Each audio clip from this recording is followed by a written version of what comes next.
the 6th of June 1944, Allied sea, ground and air forces came together to launch the largest amphibious assault in military history, codenamed Operation Neptune.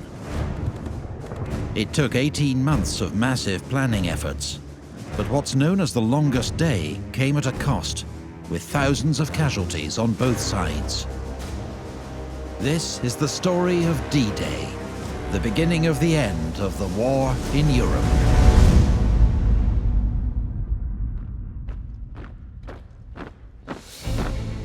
By 1944, Nazi Germany had dominated most of Europe for over 4 years.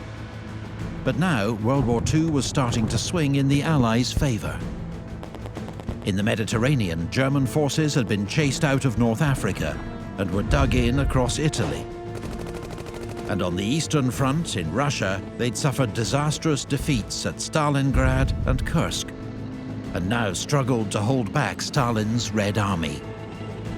While the defeat of Germany's feared U-boats allowed US troops and supplies to pour into Britain, ahead of a much-anticipated Allied invasion of Europe.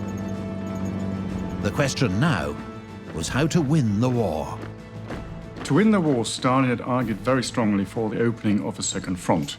Since 1941 and the invasion of the German forces into the Soviet Union, the Soviets had actually taken the brunt of the fighting. About 80% of the German army were fighting in the east. And this is why Stalin urged the Western Allies to open a second front to basically relieve some pressure of the Eastern Front and give the Soviets some breathing space, so to speak. Churchill and Roosevelt agreed that the Second Front would be launched in summer 1944.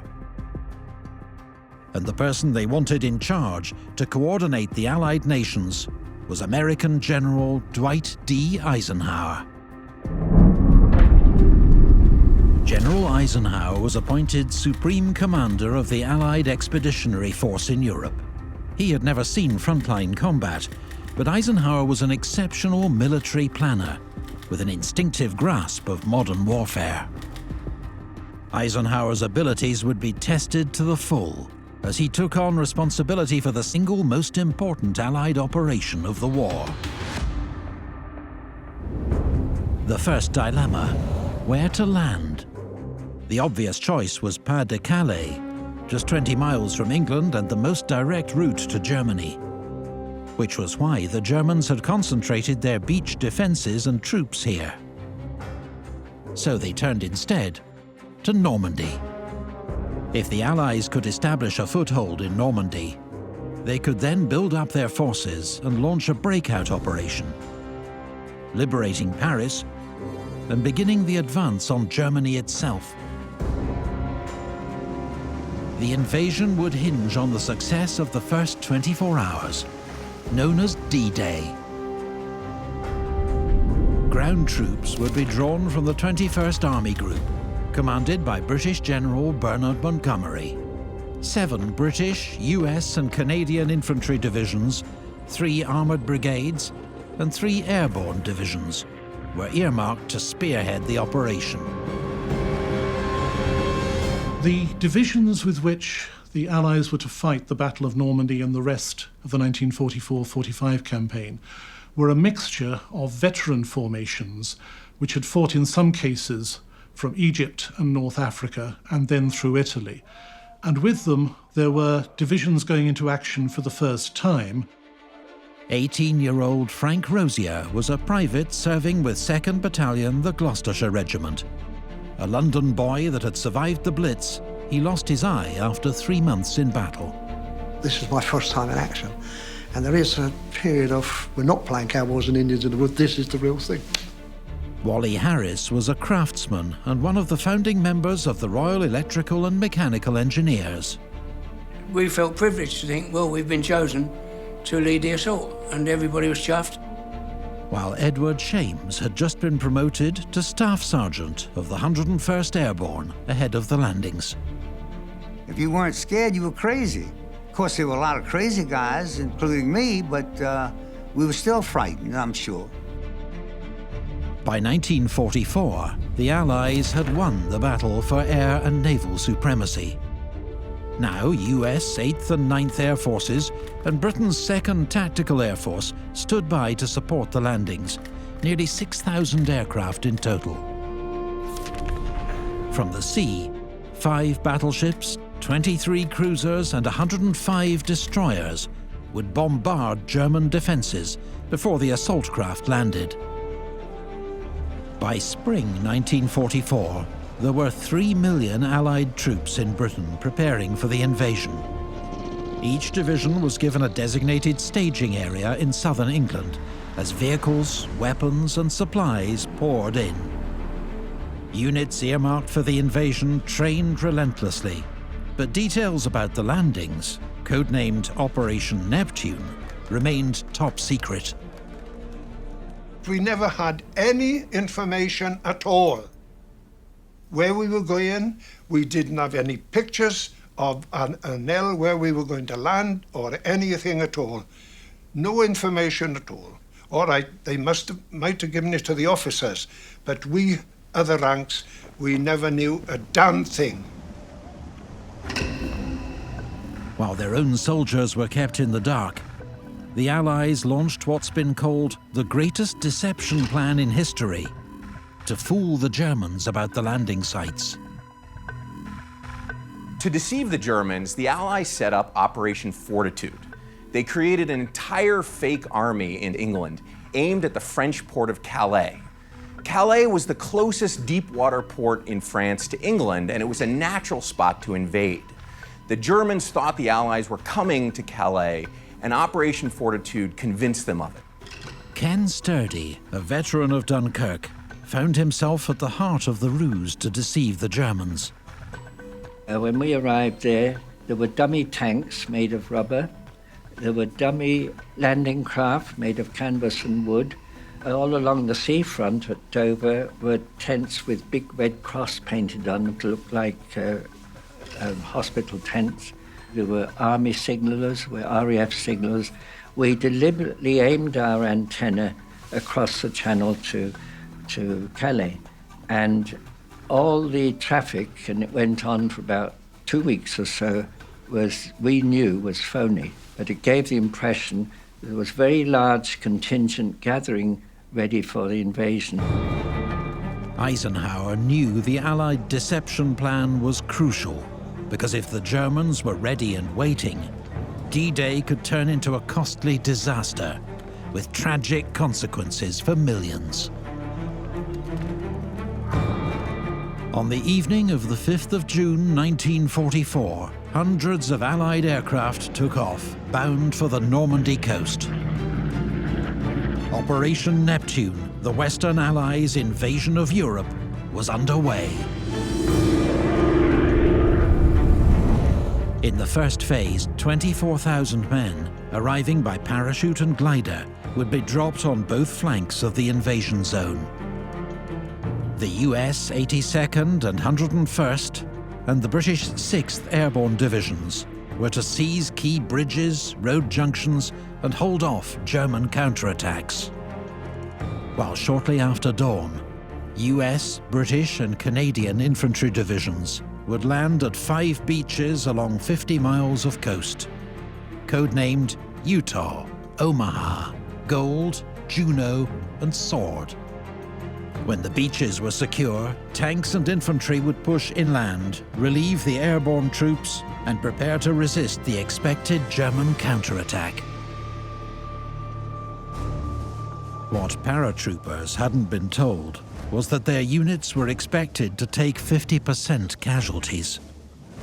On the way in, they'd be highly vulnerable to German anti-aircraft fire. Carl Beck had lied about his age to join the army at 17. A year on, he was about to go into action for the first time. We picked up 20mm fire as we came over the coast.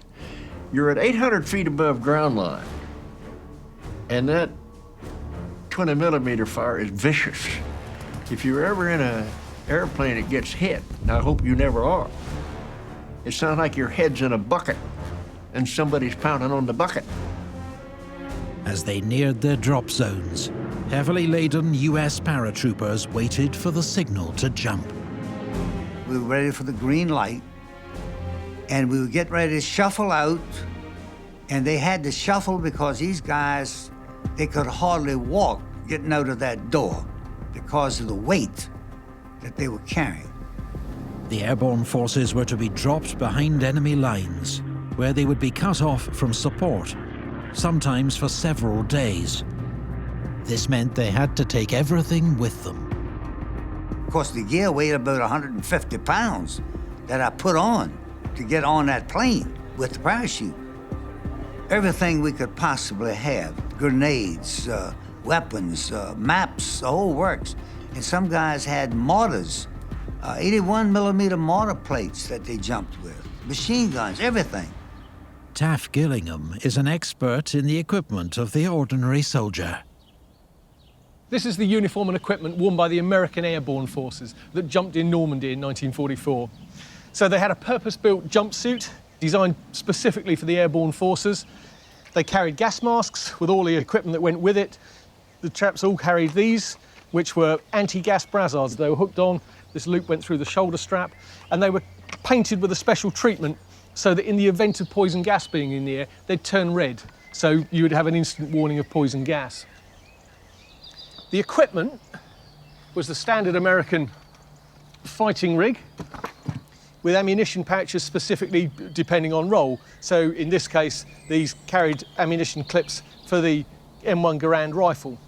And this was actually a very good piece of kit because unlike most other armies who had bolt-action rifles, the M1 was semi-automatic. So what that meant was that you could fire 8 rounds straight off and then it would spit the clip out at the end while everybody else is still working their bolts. So the bayonet for the rifle, carried in a scabbard on the belt, was obviously for that moment when everything else was getting to the point when you'd run out of ammunition and you needed something just to finish the job. The heavily encumbered airborne soldiers had now reached their jump points. Our routine training called for us to get a 20-minute red light, but all we ever got was a bell. And a bell just means unass this airplane. So the jump master threw the bundle out, and out we went. Have you ever been to one of these places where they have fireworks at night? Well, that's what we jumped in. As a matter of fact, you could hear the stuff and see the stuff going through your parachute because there were tracers all around. We were going very fast, very low, 1.5 oscillations and slam into the water. So that was an exhilarating experience there to get us going. John Marr was one of many who landed in fields flooded by the Germans. Dozens drowned under the weight of their equipment. Others dropped straight into German-held villages, where one American, according to an eyewitness, had a remarkable escape. Dann ist der eine ja hängen geblieben am Kirchturm. Und hat sich dort gestellt und deswegen haben sie den nicht bemerkt. Ne? Many who survived the jump landed miles from where they were supposed to be. John Marr made landfall around 2 a.m. The first objective was to find my platoon and the equipment bundles and get organized and go fight as a platoon. That didn't happen. We were the worst scattered regiment in the entire drop of 2 divisions.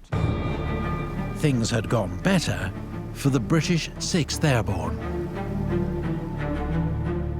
On the invasion's east flank, in an extraordinary feat of glider piloting, a small detachment landed alongside 2 vital canal bridges and quickly captured them. Reinforcements then flew in to help defend these crossings against German counterattack. Glider pilot Bill Higgs made a dangerous approach into his landing zone. The Germans weren't daft. They put posts in to stop us landing. And I hit one of them halfway through and the wing and knocked my right-hand starboard wing right off. But I was down all right, yeah. Although the bridges were taken in a lightning assault, airborne troops were soon under pressure, defending against determined counterattacks.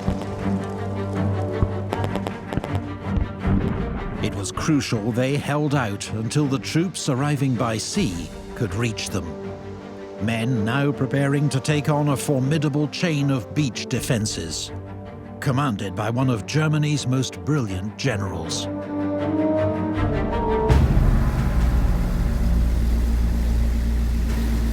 In the early hours of the 6th of June 1944, a furious aerial bombardment hammered the coast of northern France. 5 Kilometer von Cologne weg, da war dann inzwischen hell geworden und da sagte ich auf einmal, ach, guck mal da oben, was ist das dann?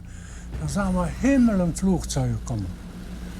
Und auf einmal war an den Flugzeugen alles so kleine Stäbchen fielen da runter. Und da sag ich, was ist das dann? Ja, sagt einer, das ist eine Bombenteppich. Und dann haben wir das beobachten können, wie das ganze Cologne da zusammengehauen wurde. Meanwhile, a vast Allied armada of more than 6,000 ships of all sizes was approaching the Normandy coast. You could see the outline of the French coast, and I'm saying, my God, there's France. Wow, we're gonna be there, we're gonna go in. It was pretty damned exciting, I say. I felt pretty good about the whole thing. Hitler knew an Allied invasion was coming that summer, and that northern France was its most likely destination. Therefore, he'd entrusted its defence to one of his most brilliant and charismatic commanders.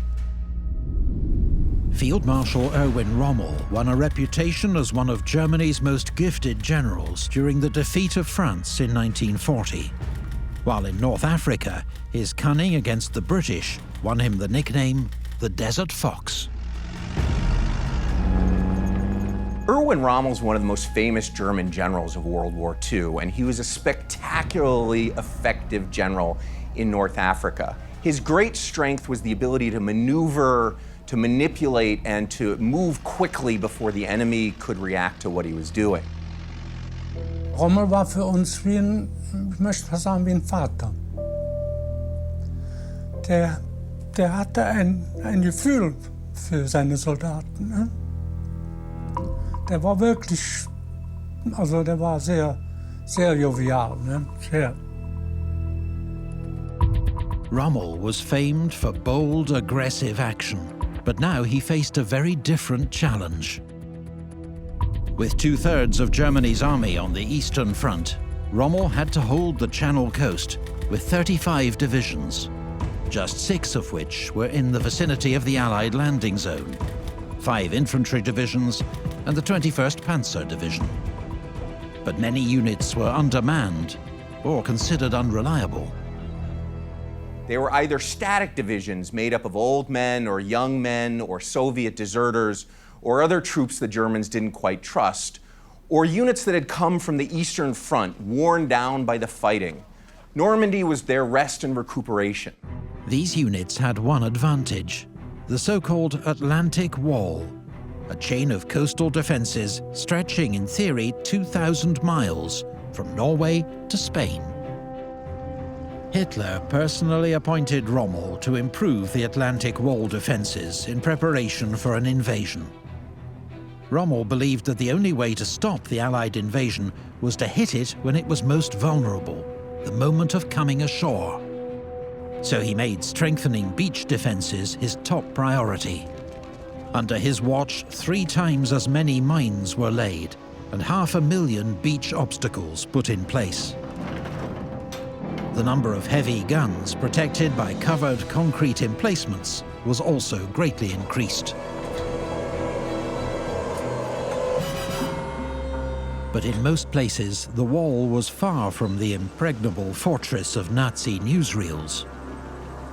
As soldiers such as Hans Heinze found out, und vor der Küstenstraße war ein sogenannter Schützengraben, so nach der Manier angelegt, wie vielleicht zu Zeiten des alten Fritzen, so zack, zack, zack, 3/4 Meter tief allerhöchstens, und so alle 20 Meter war irgendeine Stahl- oder Blechkuppel, Und dann sind wir da rein und da haben wir gesehen, in dem einen war ein belgisches MG, in dem anderen war ein tschechisches MG. Wir haben uns nicht die Zeit genommen, überhaupt festzustellen, ob da auch die nötige Munition dazu da war. Und vor diesem Schützengraben war ein Drahthindernis. Und aus irgendeinem Grund hatte mein Kommandeur damals lange Hosen an. Wir sind darüber, da hat sich die Hosen nicht zerrissen. Das war der Atlantikwall, den wir da kennengelernt hatten. The most powerful German units in France were the armoured or Panzer divisions. Rommel wanted these stationed on the coast, but he was only given 3. The rest were held back as part of a strategic reserve, which could only be used with Hitler's approval. The two most important generals in the Western theater, von Schweppenberg and von Rundstedt, were reluctant to release the panzers and wanted to keep them as a mobile reserve near Paris. But Erwin Rommel had experienced Allied air power in North Africa, and he knew that keeping the reinforcements so far away from Normandy would mean that they would get cut to pieces when they did eventually try to move up to the front. Allied soldiers tasked with breaching Rommel's new defences began transferring to landing craft. Rough weather, which had already forced Eisenhower to delay the invasion by 24 hours, made it a hazardous operation. The boats were going up and down, you know, the big boat and the landing craft. So you had to watch yourself or you get your feet caught between the two boats and you get injured. And actually some people fell in the water and drowned. When we were lowered over the sides of the ship with davits and ropes, when the little boats hit the water, they were thrown around like matchsticks. The English Channel happened to be 15-foot waves on D-Day. So we were all soaked with the icy cold English Channel. And being that the LCAs had very low sides, the water was coming in, the bilge pumps could not get rid of the water. So we had to take off our steel helmets and bail out the water in order to stay afloat. As dawn broke, Allied soldiers in the landing craft witnessed an awesome display of firepower to soften up the enemy. The battleship started bombing, and I'm saying, my God, what is going on? This is incredible, guys. You know, I hope to God I live long enough to remember it so I can tell somebody about it.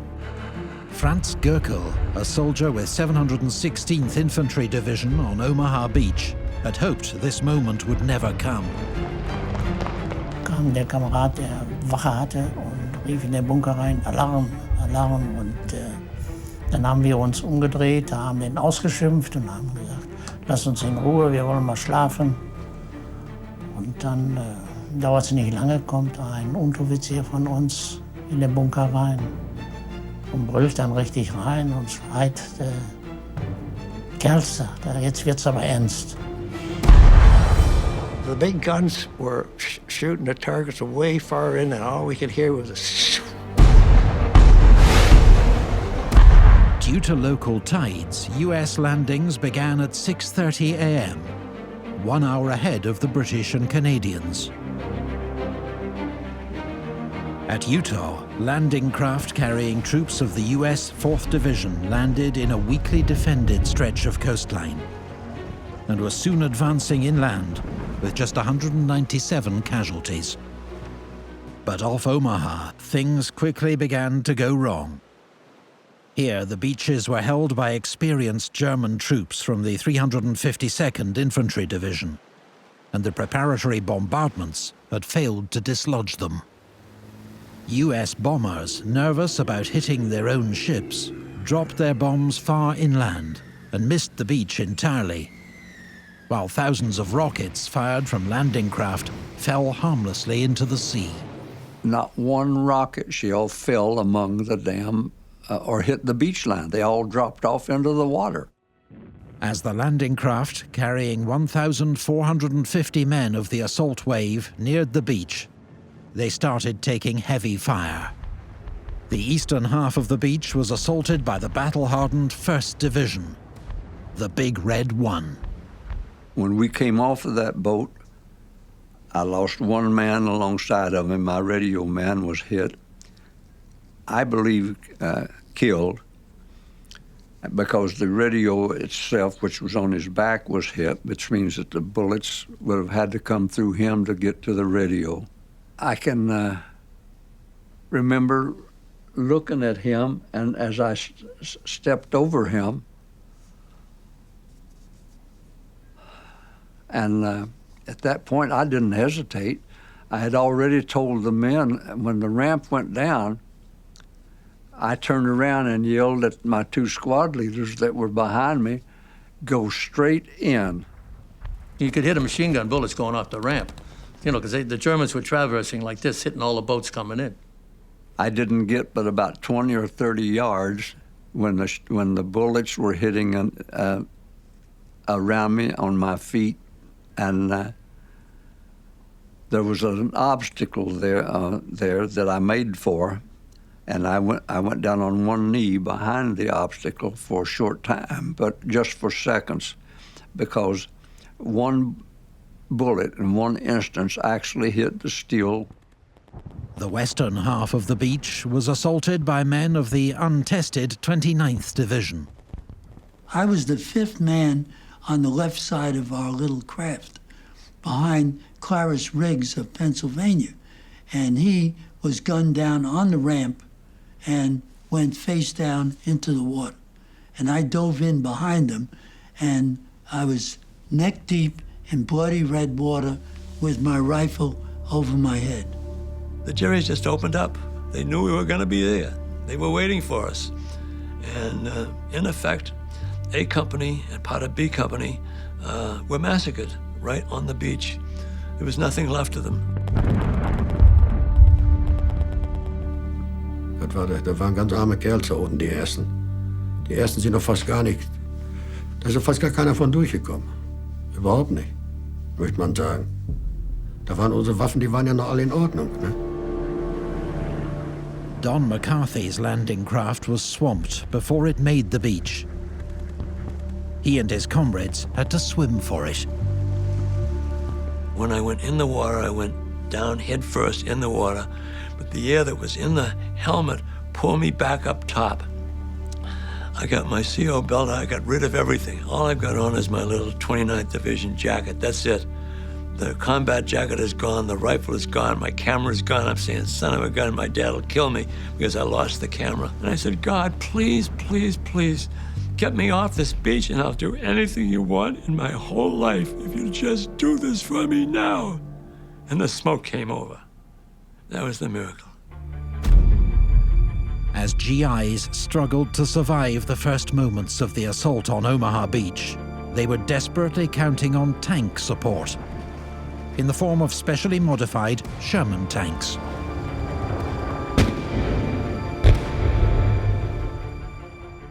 This amazing object is actually a D-Day Sherman tank.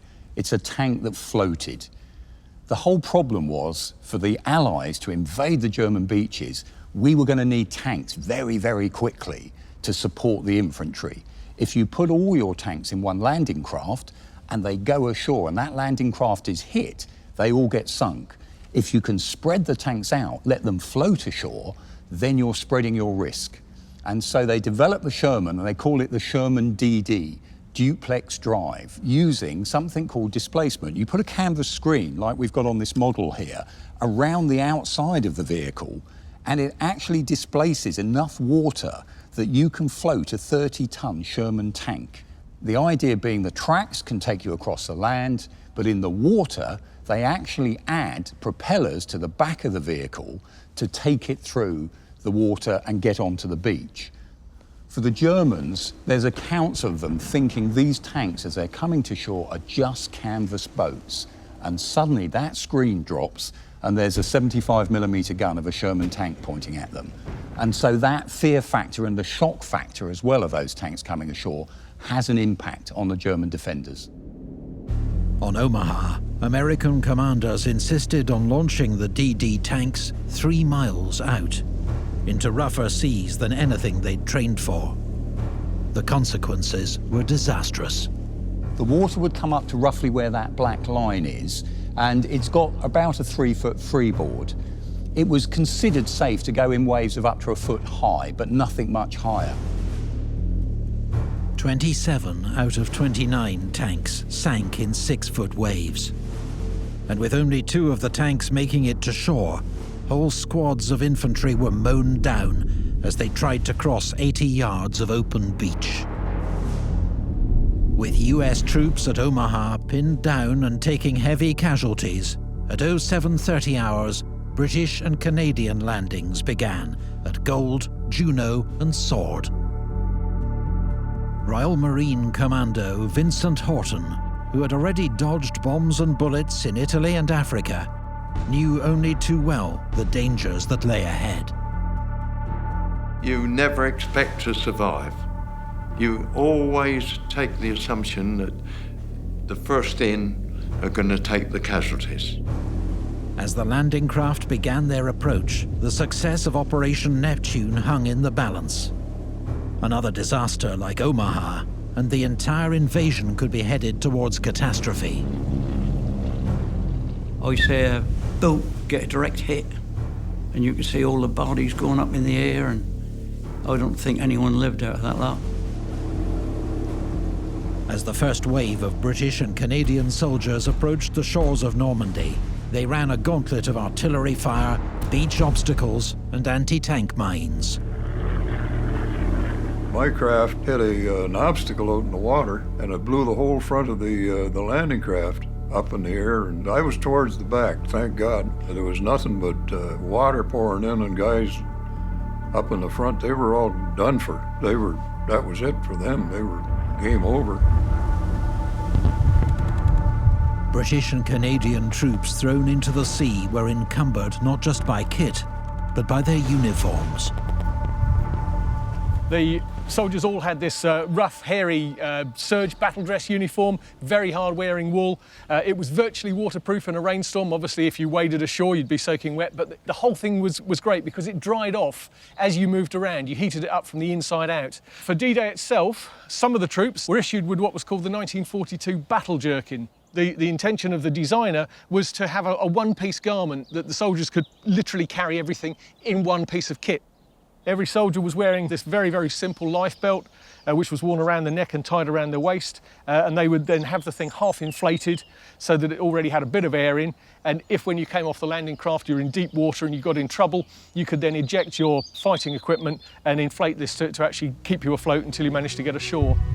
But many men made a basic error with fatal consequences. Their life-saving apparatus which they had round them was quite often round their waist instead of being under their armpits. And because of the weight of their packs and ammunition and things they carried, sometimes they got in deep water and they would just turn over and drown. Troops that made it to the beach were under strict orders to keep moving. If you join, particularly an infantry unit, 30, 40 of you in a platoon, you're brothers. You are friends, you are brothers, and if one of you gets hit, your instinct is to help, but your orders were to run on and leave him. It's quite a tough thing to do, to leave your friend laying there. The scenes on Omaha are synonymous with the Normandy landings. But in contrast, many British and Canadian units faced much lighter defences and were able to get ashore relatively unscathed. Crucially, unlike at Omaha, many DD tanks made it to shore. We launched into shallow-ish water. When we went off the ramp, the screen was fully up, you see. And so we were going through, avoiding the hedgehogs, which were these iron stanchions with a 75mm German shell on the top, or a mine. And so we had to weave our way through those, motoring along on the bottom. Like the DD, other specialised tanks were used to bust through German beach defences. Amongst them, the Crab. This is the Sherman Crab, and the idea here is on the front of a standard Sherman tank, these boom arms have been led forward with a drum on. The drum rotates at about 142 revolutions a minute, and it spins metal chains There's 43 of them here, and they beat the ground and blow up mines ahead of the vehicle as it goes forward. When they landed, everybody was doing their own thing. The beach master was trying to set up his post to control the beach. The flail tank was getting on with getting rid of the mines, and the stretcher bearers were picking up the dead. Everybody had a little job to do, and that was the marvelous thing. Meanwhile, at Omaha, survivors of the first two waves were still pinned down on the beach.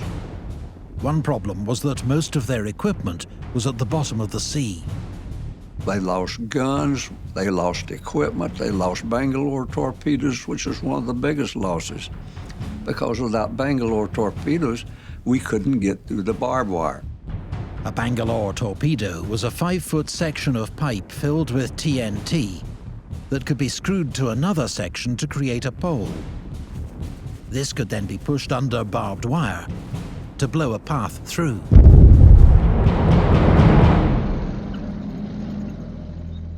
Sergeant Reynolds found himself alongside one of the few men on the beach still carrying his torpedo.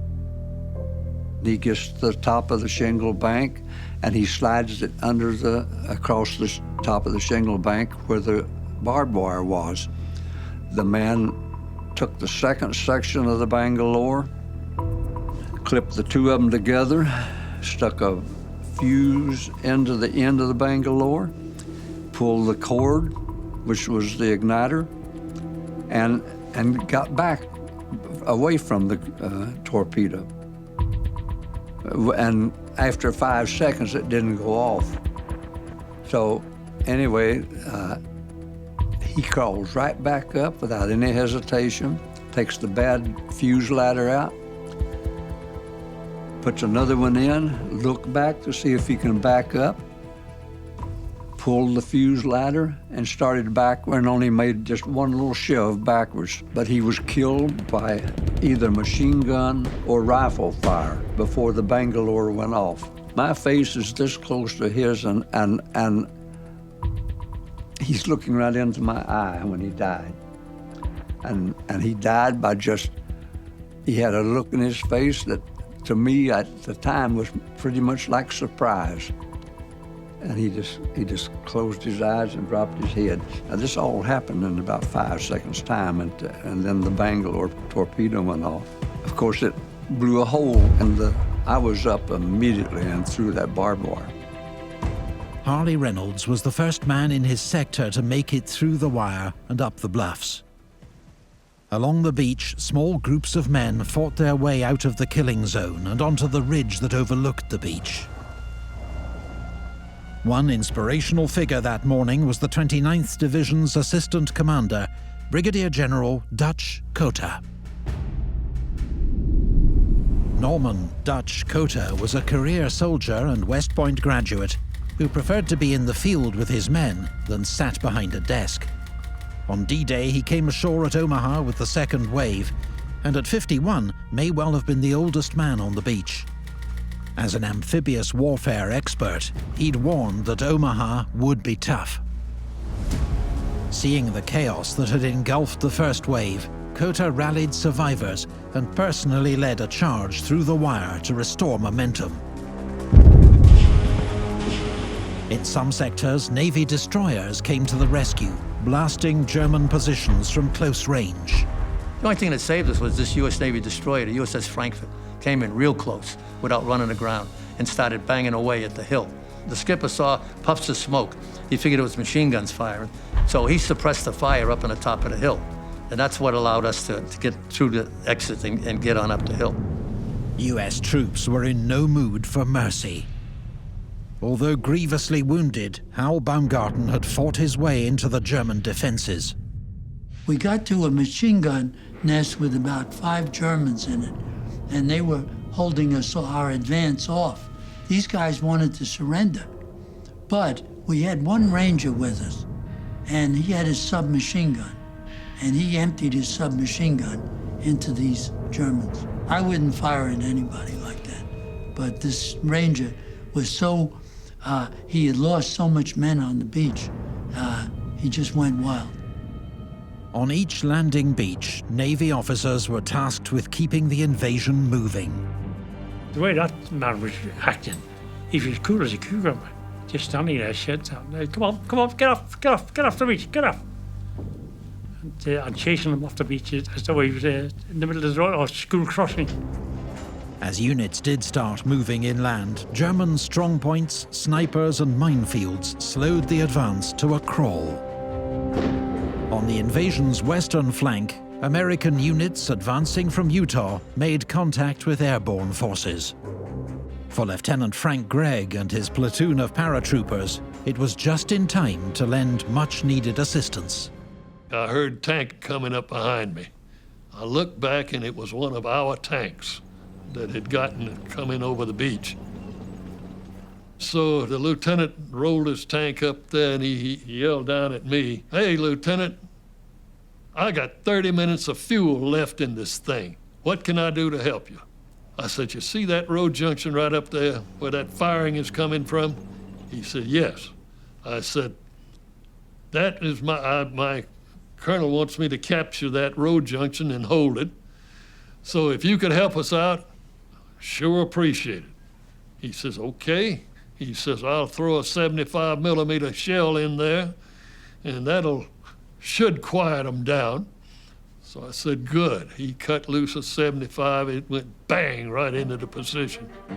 With each hour that passed, the Allied foothold in France became more secure as reinforcements poured ashore from landing craft and ships. The feared German counterattack had yet to materialize. But German panzers were finally on the move, their orders to drive the Allies back into the sea. Rommel had insisted that the Allies had to be defeated on the beaches in the first 24 hours. But no major German counterattack had yet been launched. Disastrously, Rommel himself was on leave in Germany, having been assured by weather experts that an invasion was impossible that week.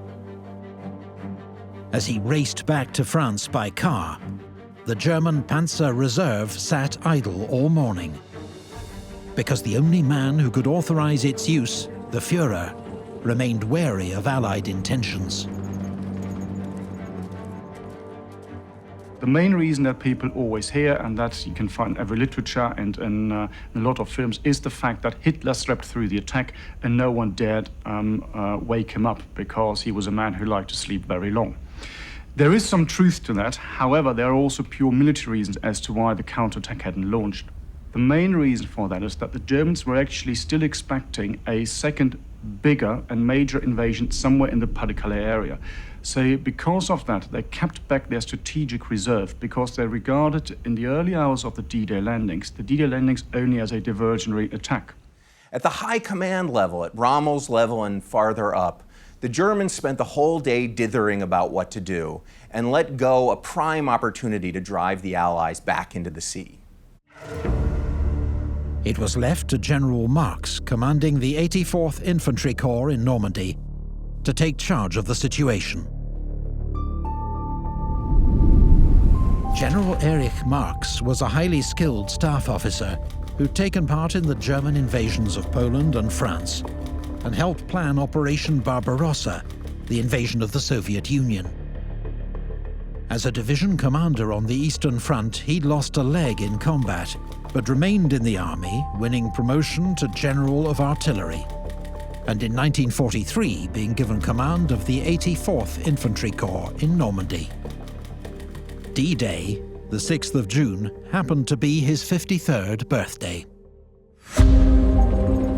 Marx ordered his strongest available reserve, the 21st Panzer Division, to make a counterattack. His final words to its officers: "If you don't succeed in throwing the British back into the sea, we shall have lost the war." In this situation, General Marx unleashed 21st Panzer Division. The 21st Panzer Division was his iron fist that he had in the Normandy area. The other German divisions were all of particularly low quality. one or two exceptions perhaps, but the other reserves were about 120 kilometers behind the beaches, and it would take some time to bring these up to engage in the fighting, not least because of attacks by French partisans, also by attacks by the Allied Air Force, so they understood these things would take time. At 4 p.m, lead units of the British 3rd Division advancing from Sword Beach through woods and hedgerows reported German tanks on the move.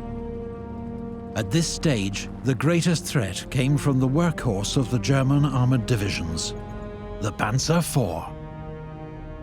The Panzer IV is a hugely effective tank, and they make over 8,500 of them during the course of the war.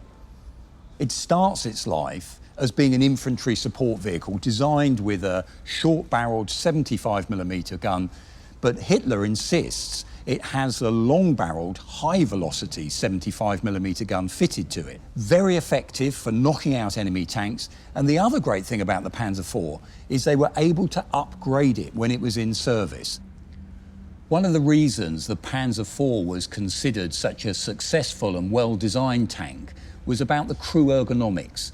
If we look inside, the commander's position is actually right in the middle of the turret, and he's actually got an eye line on one side to his loader, who's loading that 75mm gun, and on the other side to the gunner, who's actually doing the aiming and firing of the gun.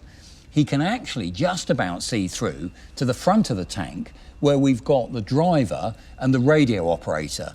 And why that's important, in the stress of battle, if you talk to veterans, that idea of a wink, a smile, a firm order at the right time, a calming voice, that can be just as important as the technology that you've got around you. The 21st Panzer Division launched its attack, but quickly ran into heavy fire from British tanks and anti-tank guns.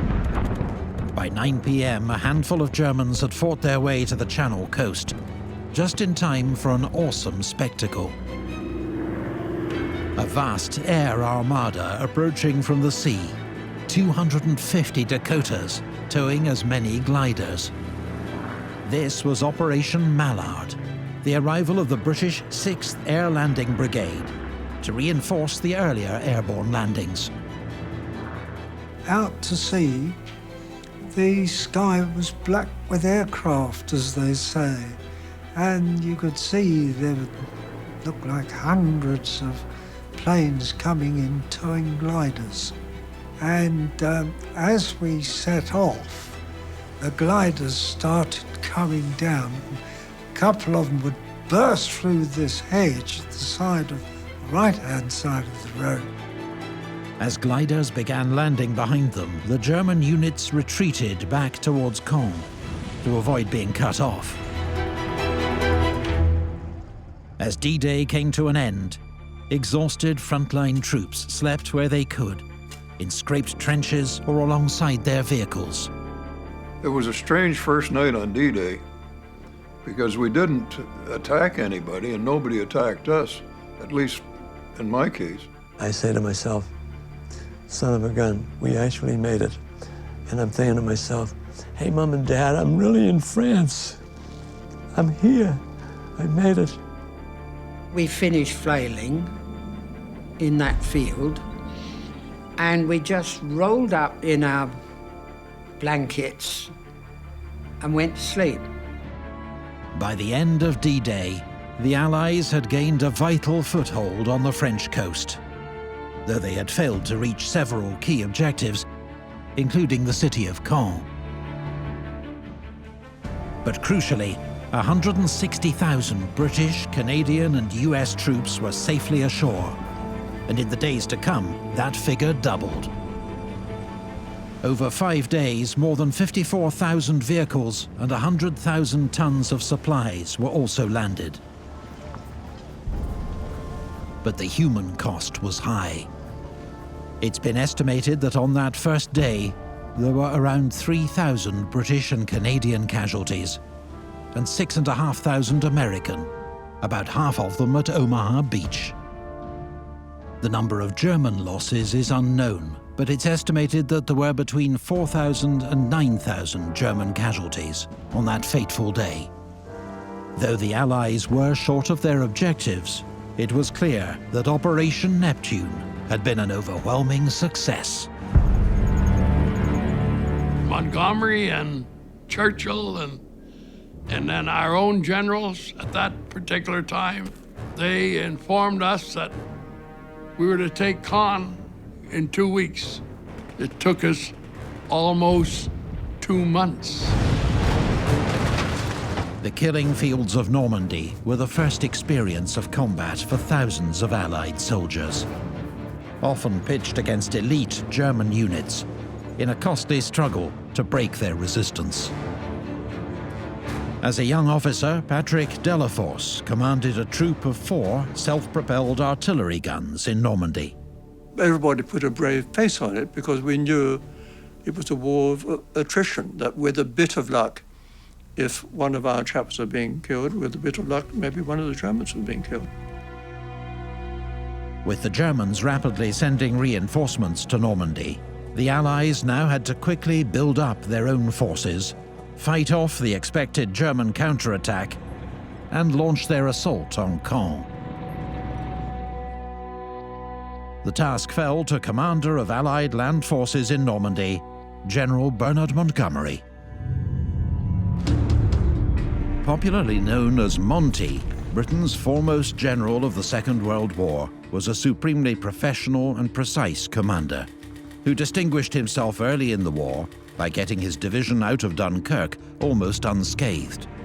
Rapid promotion followed, and in 1942, Monty was given command of British and Commonwealth forces in North Africa, where he decisively defeated Rommel's Afrika Korps.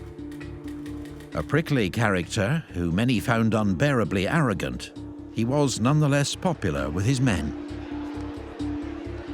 Montgomery was an extremely capable commander with a massive ego who had the habit, particularly after the war, of saying that he could pre-plan all his battles perfectly and the enemy never had any say in it. He just carried out his master plan. The way the Battle of Normandy was fought, once the initial landings were over, Montgomery focused entirely on the British and Canadian side, and he left the Americans, good alliance politics, to fight their own battle. While US First Army under General Omar Bradley slowly fought its way through Normandy hedgerows on the Allied right flank, Monty began planning the capture of Caen. For the Battle of Caen, Montgomery would rely on Lieutenant General Dempsey's British Second Army. Initially, it had just the divisions that landed on D-Day. But more troops were landing in Normandy every day, including Monty's North Africa veterans, the 51st Highland and the famous 7th Armoured Division, the Desert Rats. Monty's men could also count on fire support from Royal Navy warships in the Channel, including the heavy guns of HMS Rodney and HMS Roberts. And thanks to the Allies' complete air superiority over Normandy, there would be close air support from bombers and fighter bombers. The Allies were currently stalled 4 miles short of Caen. Canadian attempts to take the city by frontal attack had been repelled by the 12th SS Panzer Division, Hitlerjugend. So Montgomery ordered a pincer attack to squeeze Caen from the east with an attack by the 51st Highland Division towards Ranville, and the west with an attack spearheaded by 7th Armoured towards Tilly-sur-Seulles. He had high hopes his North Africa veterans would soon secure Caen for the Allies. But 7th Armoured's advance soon ran into the difficult Normandy countryside, known as Bocage, a labyrinth of sunken lanes and hedgerows. The Desert Rats were one of the few units equipped with the new British Cromwell tank. There is a little tendency to judge tanks as if they're always fighting other tanks. And the Cromwell is never compared to something like a Panther as if it's an equal match. But it's fast, it's got the Meteor engine in the back. It's got Christie suspension, which means it's a very smooth ride. And it's actually got the relatively powerful 75mm gun on it. Now, one of the issues of the Cromwell is we could call a design fault. As you look at the vehicle, the driver has a hatch above his head, but if the turret is turned, firing, it can close over that hatch. And if the gun or the vehicle is hit, that means that the driver can't get out. As 7th Armoured approached Tilly-sur-Seulles, they ran into units of the Panzer Lehr Division, an elite unit drawn from armoured warfare instructors that had just arrived in Normandy. It's as if you look at the map afterwards, I have done it, as if you drew a line across the map and said, you've got this far, if you go any further you're going to fight. And by golly did we fight. And we went into Tilly-sur-Seulles and we did fight, and that was our first real combat situation. I think they had 25 goes at that before they eventually took Tilly-sur-Seulles. It was a hell of a fight. 12th Panzer Lehr were there. They were not easy to deal with. They would put sticky bombs on tanks and things like that if they had half a chance. But I was troop leader for regimental headquarters, so I was further back. And the C Squadron was in front of us, and one of their troops turned sideways down a hedge at right angles, and every tank was knocked out. I saw them a week or two later, and they still had bits of people inside. The point I've often made to my friends who were there on D-Day, when you got there was no Germans there. They didn't expect you, but they was expecting us, and they had tanks and God knows what else, you see.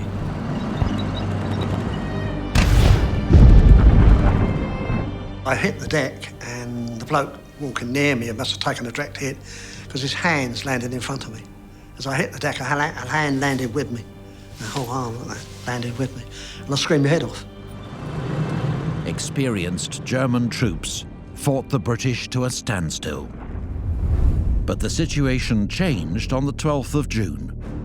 Attacks by the US 1st and 2nd Infantry Divisions on the British right flank found a gap in the German line. 7th Armoured Division advanced through the hole, making for Villers-Bocage, in an attempt to encircle Caen from the southwest.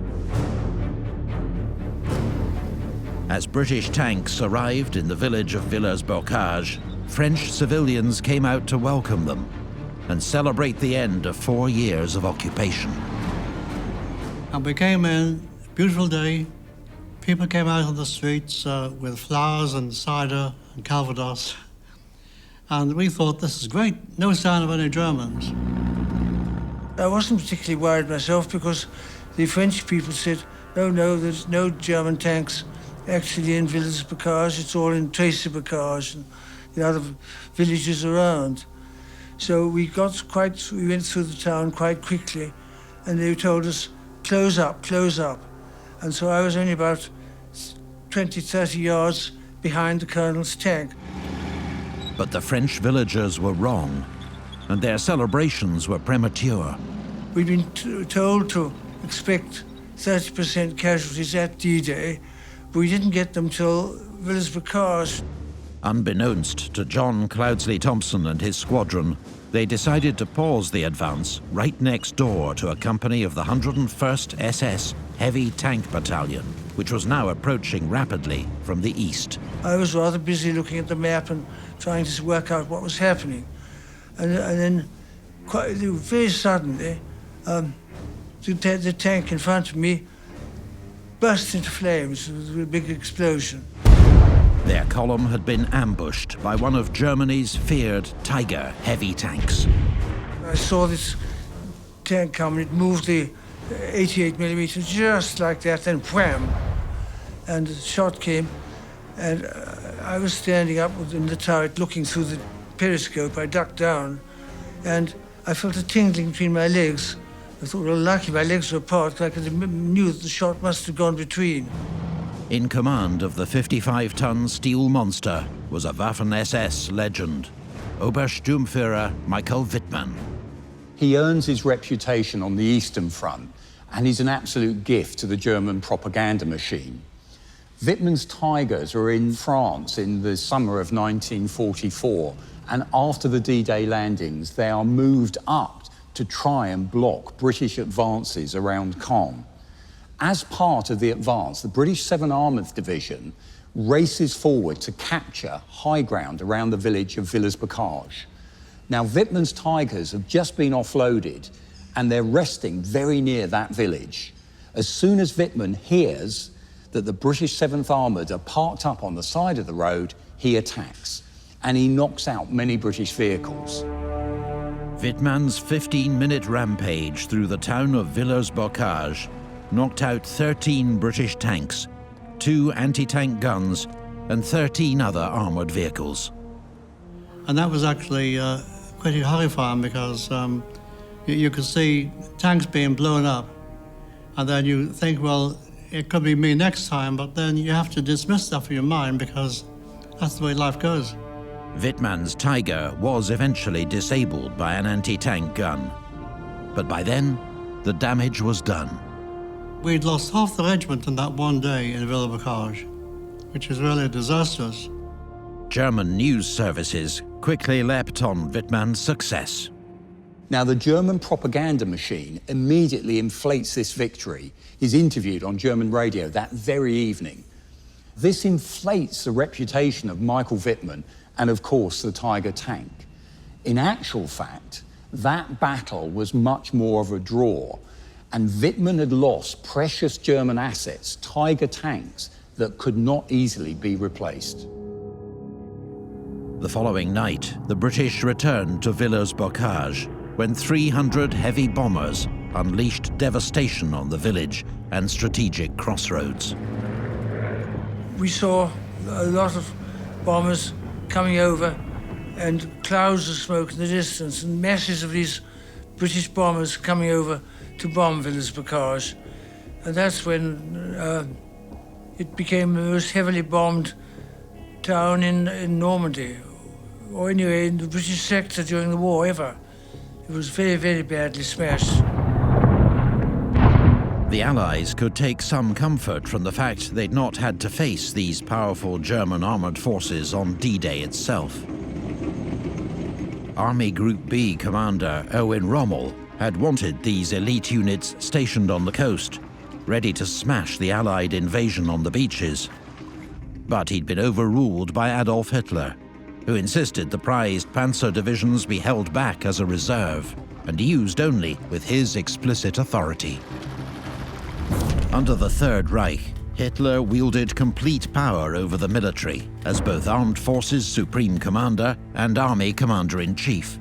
He had no formal training as a tactical commander or officer and never rose beyond the rank of corporal during the Great War, but from 1940 onwards began to interfere more and more in military affairs. By 1944, Hitler had certainly gotten very untrusting of the German high command, and he wanted to make sure that they were doing what he wanted them to do. That meant things like giving out stand-fast orders where he refused to allow German forces to retreat, telling cities to hold at all costs no matter what the Allies did, and generally getting down to a much lower level than the leader of Germany should have been getting. Hitler only allowed Rommel 3 Panzer divisions to place along the coast. The rest were held back for a decisive counterattack once it was clear where the main Allied invasion was heading. But on D-Day, Hitler's order came too late for the Panzer Reserve to reach the Normandy beaches. So on D-Day itself, the Caen sector was defended by just one weak infantry division of 7th Army, with 21st Panzer Division as a local reserve. But within 24 hours, reinforcements began to arrive from the 1st SS Panzer Corps, and 3 weeks later, from the 2nd SS Panzer Corps. These powerful formations were well equipped and highly motivated. The showcase divisions included a number of divisions of the Waffen-SS. This was the Nazi Party's private army, independent, at least in structure and organization, of the German army. The Waffen-SS formed from originally what had been the SS, the people who stood as guards for Hitler when he was speaking in the 1930s, and they had grown up by 1944 into a force of about 30 divisions around the world. Fighting in Normandy were two of the most remarkable of the German divisions. The 1st SS Panzer, the Leibstandarte Adolf Hitler's bodyguard, these were men who were highly committed Nazis and very effective troops indeed, and the division that was spun off from the 1st SS Panzer Division, the Hitler Youth Division, the 12th SS Division Hitler Jugend. When the Hitler Youth Division was formed in late 1943, they were looking for experienced officers and non-commissioned officers to build the cadre around which they would build this particular division. The ranks and files would then be filled by very young men, and that's why it's called the Hitler Youth Division. So a lot of people were, well, around the age of 18, some of them even younger. And most of these experienced cadres came from the 1st SS Panzer Division. So there was a bit of a relationship between the two divisions.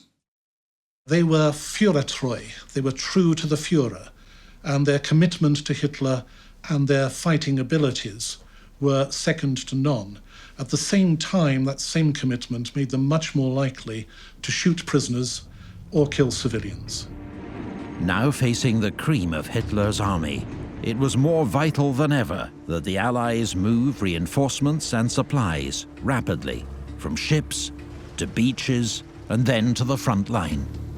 To achieve this, they'd set up a hugely sophisticated operation involving thousands of ships, landing craft and amphibious vehicles, as well as 2 giant artificial harbours, codenamed Mulberry A and B. A week after D-Day, the Allies were landing 30,000 troops and 7,000 vehicles every day. But freak weather was about to throw Allied plans into chaos. On the 19th of June, the worst storm to hit Normandy in 40 years tore through the Channel. June was selected as being the perfect month for the Normandy invasion. It turned out to be almost disastrous. The American harbour on the other side of Armand broke up, so that was of no use. These massive concrete blocks that the harbour was made of were just tossed around by the seas. The storm wrecked 800 ships and landing craft, 5 times as many as were lost during the actual D-Day assault. You have to realise that a 3,500-ton flat-bottomed landing craft, it's a bit like a shoebox.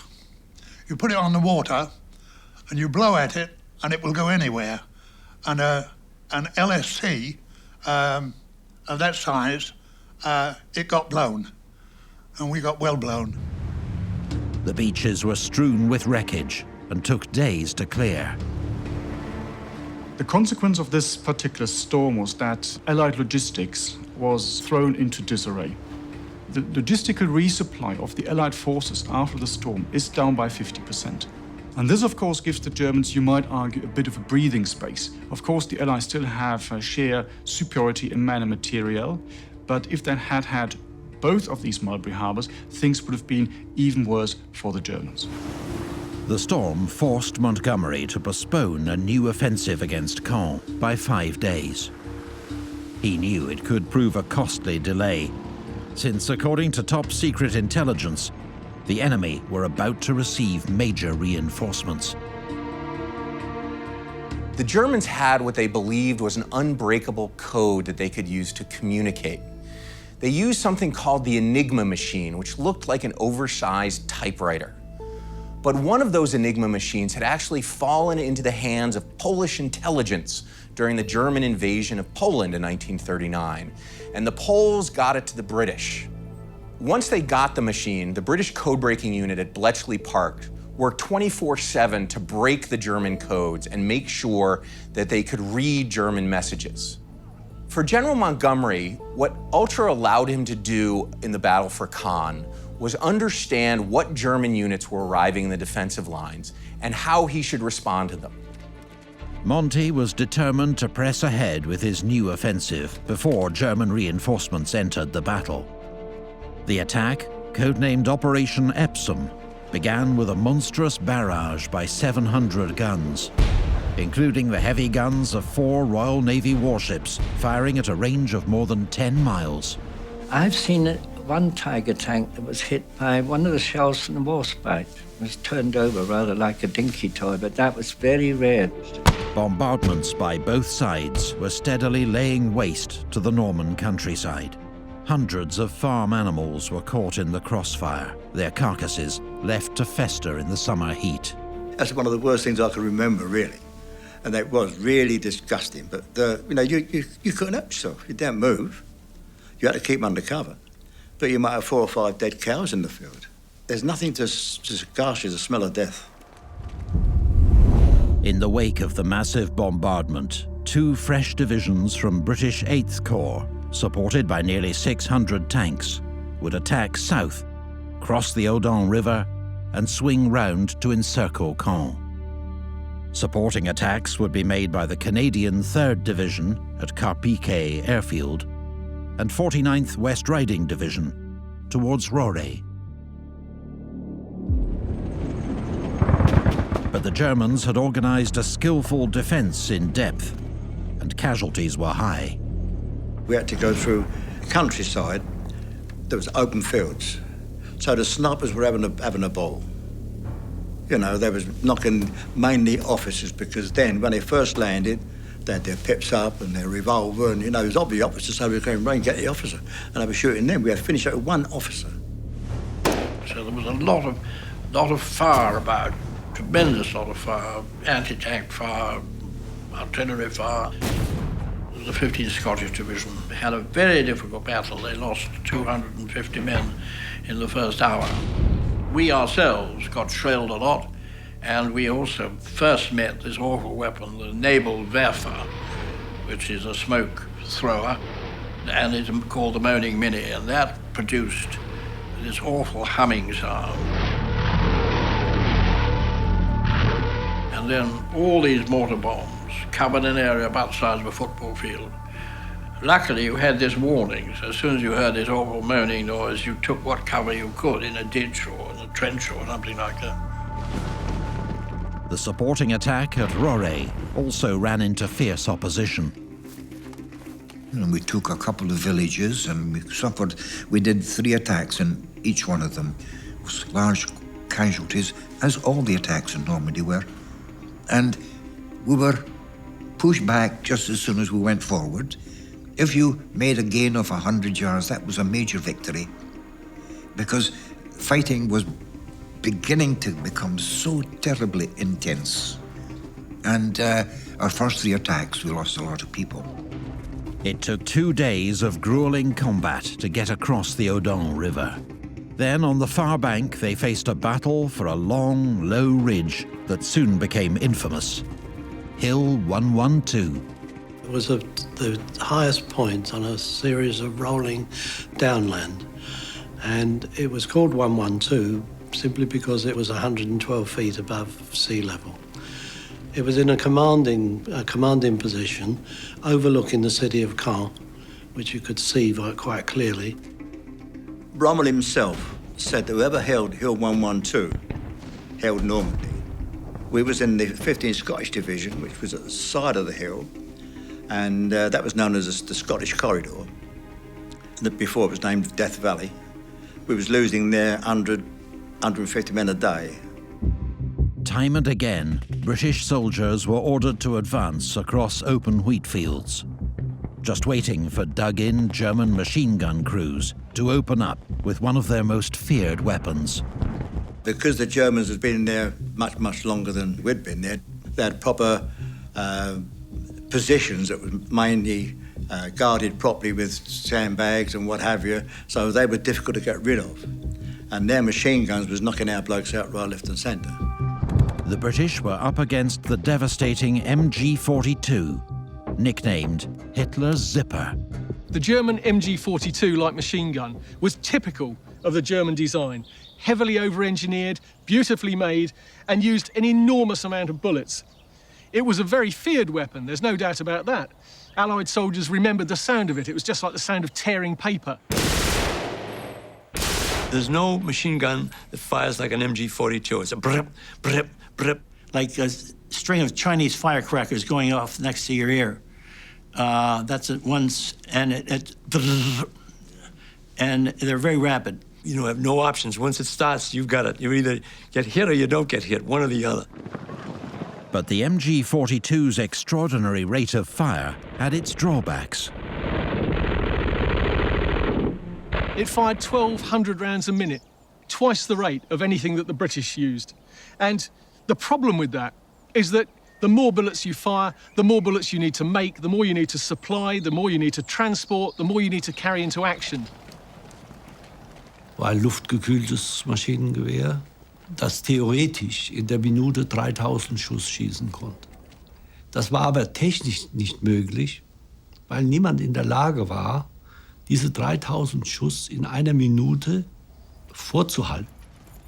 Es gab 3 MG-Schützen, der das MG hatte, und dann 2, die nur die Munition trugen. Die hatten in so Kästen und da waren vielleicht 200 drin in jedem Kasten und jeder konnte 2 Kästen schleppen. Und Sie können sich vorstellen, bis da 200 Schuss raus waren, da braucht man schon ein bisschen Zeit. Also das mit der Minute war Theorie. In 4 bloody days of attack and counterattack, British 8th Corps suffered 4,000 casualties. British Sherman tanks occupied the forward slopes of Hill 112, but then, astoundingly, they were pulled back. And they got up to the top, which was a brilliant operation. And then, like the Duke of York's army, they were told to come down again, and nobody ever knew why. And the answer was that Bletchley Park's Ultra had told Montgomery that 2 powerful SS armored divisions, Panzer divisions, were coming up from the south, and that if we'd stayed up there, the whole division, 11, would have been cut off. And Monty didn't dare risk us at that early stage, so we came down again. Montgomery therefore took the decision to pull back slightly from the upper slopes of Hill 112 to the next safe position. When the attack up what is called the Roré Spur occurred, the British were waiting for it, and they halted it with heavy German casualties. Montgomery was ready for them. That's the difference Ultra made. The SS Panzer Division's counterattack was shattered by overwhelming Allied firepower. Anti-tank and artillery guns, and strafing attacks by fighter bombers. But despite this, the Allies' swift advance through Normandy had hit an impasse, and Monty couldn't afford to lose momentum. What happened next was to be one of the most controversial episodes of the Normandy campaign. Caen was still in German hands. Montgomery's first 2 attempts to take the city by envelopment had failed. In July, he decided to send British 1st Corps straight up the middle.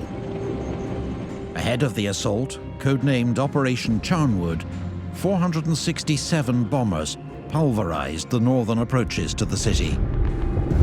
I watched the terrific aerial bombardment of Caen, but very close. I mean, I could feel the whole ground. I saw the bombers coming over and feel the whole ground shake. And, we were very close to the bombing. 1 or 2 got hit by anti-aircraft fire, I suppose, and 1 was damaged, but at least he got down. And we all rushed up the hill to see if we could help.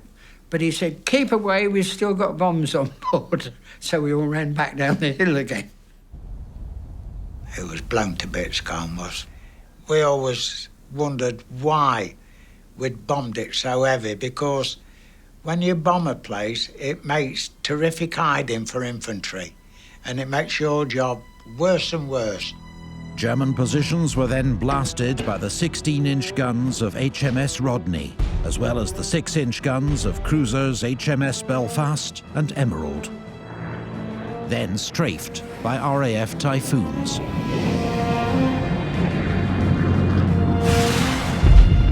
And we had a real view of the Typhoons going into action. And what we saw from where we were on the plains overlooking it. And we could see the Typhoons going in with their rockets, firing on the Tigers from behind. Mind, The fire they were receiving, anti-aircraft fire, was terrific. You know, as Morrow said, they ever got through it. They did such a wonderful job. Those Typhoons, used to watch them come and zoom. Holy mackerel. Really made you shiver a little bit because of the fact they knew that the enemy was down there, accepting all this, you know.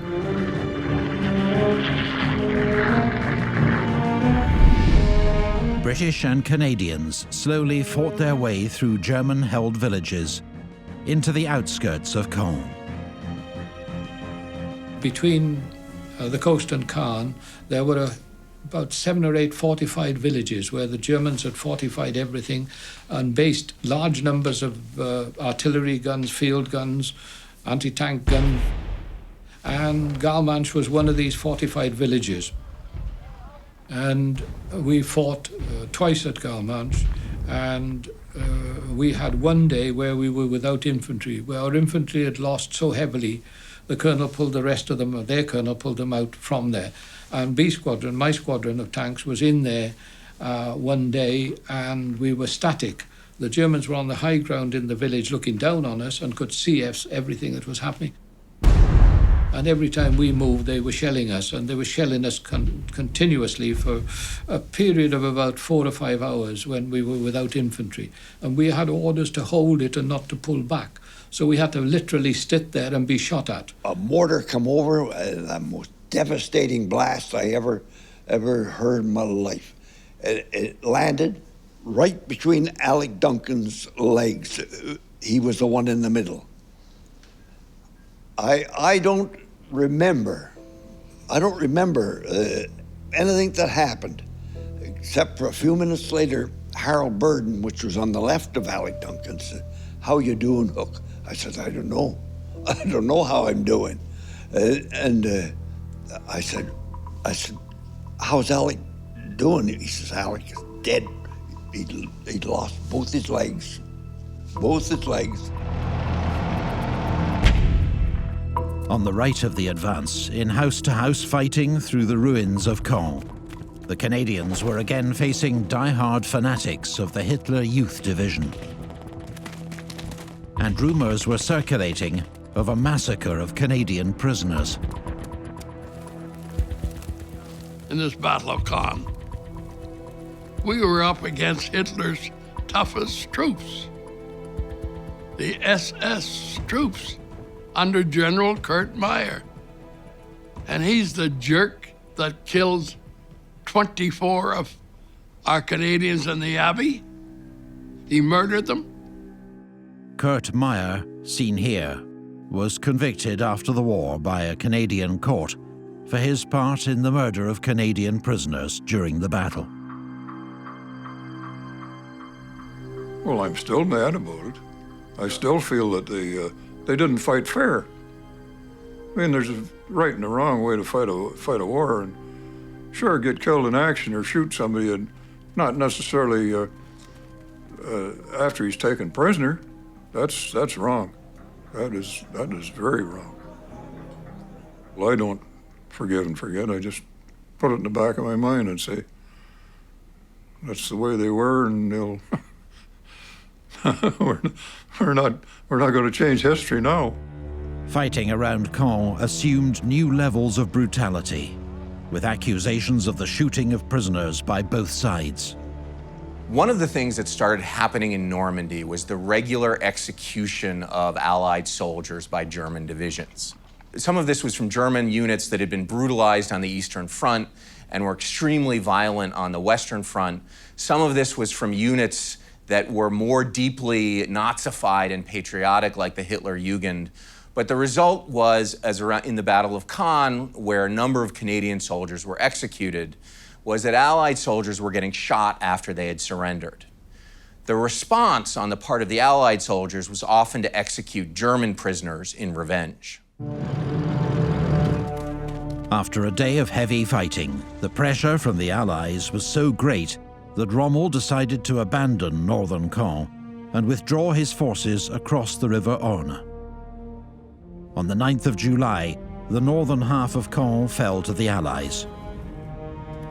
Not much of it was left. Well, it's just pile of rubble. You know, the Air Force done a really good job in it, because I don't think there's a stone left standing there, to be quite honest. They'd more or less wiped it out altogether.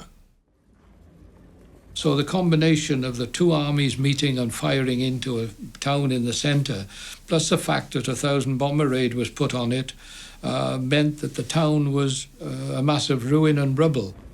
When we got through past the cobbles, we saw the cathedral was standing, and there was a hospital place beside it with Red Cross marked on it, and that had missed, the bombing had missed that. And that's where most of the French people who were in the town had gathered in this hospital. And so they escaped.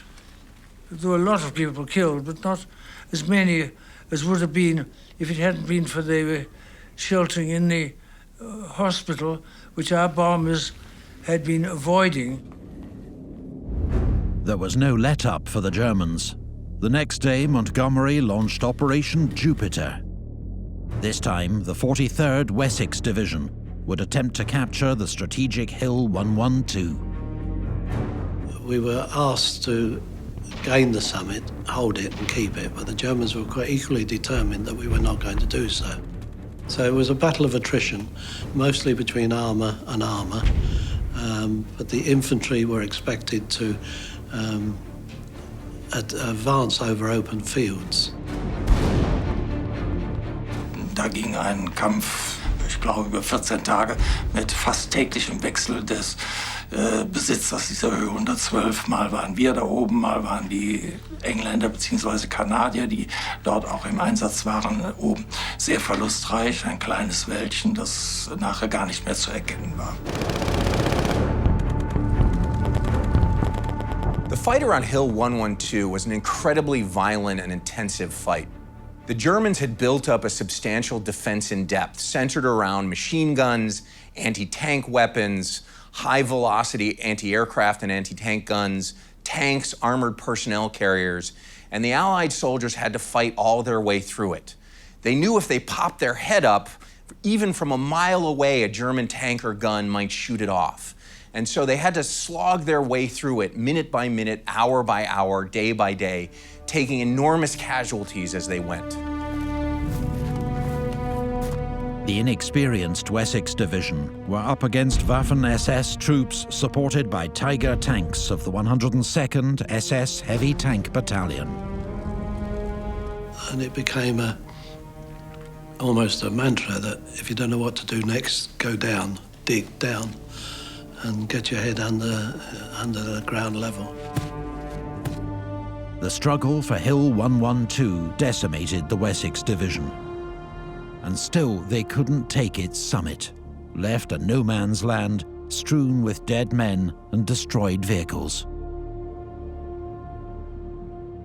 We took around about 4,000 casualties on that period, on that battleground, which was the villages as well as the hill. As the fighting raged, the Allies struck a lucky blow with potentially huge consequences. Rommel's staff car was strafed by a Canadian Spitfire and driven off the road. The driver was killed, and Rommel was left unconscious for a week. The consequences of that are severe, because Rommel had been the driving force in the defense of northwestern France, behind the establishment of defensive positions, and of course he had a very clear view of how he wanted to fight the Allies, because he'd fought them before. The moment he's wounded, the German command structure is not really thrown into disarray, but one of the big problems is that the commander, von Kluge, basically now has to double hat. And not only is he now responsible for the conduct of all the force in northwestern France, but he also takes over Rommel's position as well. He becomes an extremely busy man, you might say. And his way of fighting differed quite severely from the way that Rommel wanted to fight. With German high command in confusion, cautious, methodical Montgomery planned a final push on Caen, one which he declared would lead to the long-awaited breakthrough. But for Allied infantry and tank crews, the fighting would be as brutal as anything they'd faced yet. The offensive began on the 18th of July 1944. Codenamed Operation Goodwood, the first phase would be an attack west of Caen to suck in German reserves. Then the main assault would be launched east of Caen, spearheaded by 750 tanks of the British 7th, 11th and Guards Armoured Divisions. Meanwhile, in Operation Atlantic, Canadian 2nd Corps would take the southern half of Caen. Allied bombers rained thousands of tons of high explosives onto German positions. The raid was followed by a gigantic artillery barrage. Then Allied infantry and armor began their advance. Was für die deutschen Soldaten die wesentlichen Verwundungen brachten, waren die Materialüberlegenheit der Artillerieschläge erst einmal, bevor die Infanterie dann, die gegnerische, in diesem Fall die gegnerische Infanterie, vorgegangen ist.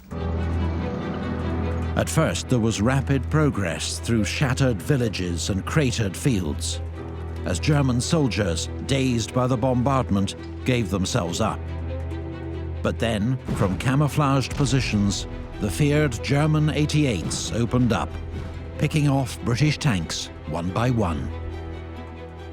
Facing the British armour attack at Goodwood is a very strong German defence in depth. Not only have they got fortified farmhouses, they've got assault guns hidden, they've got weapons like the famous PaK-43 anti-tank gun. That's one of these ones here behind me.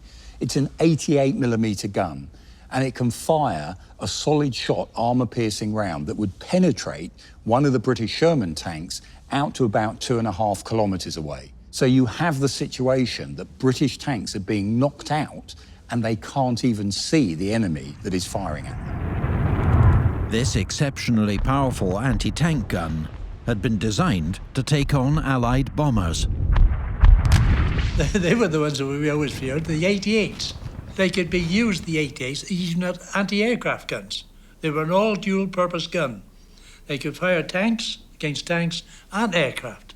They were a marvellous weapon, they were. The Germans first used the 88mm gun as a flat gun, in other words, an anti-aircraft gun.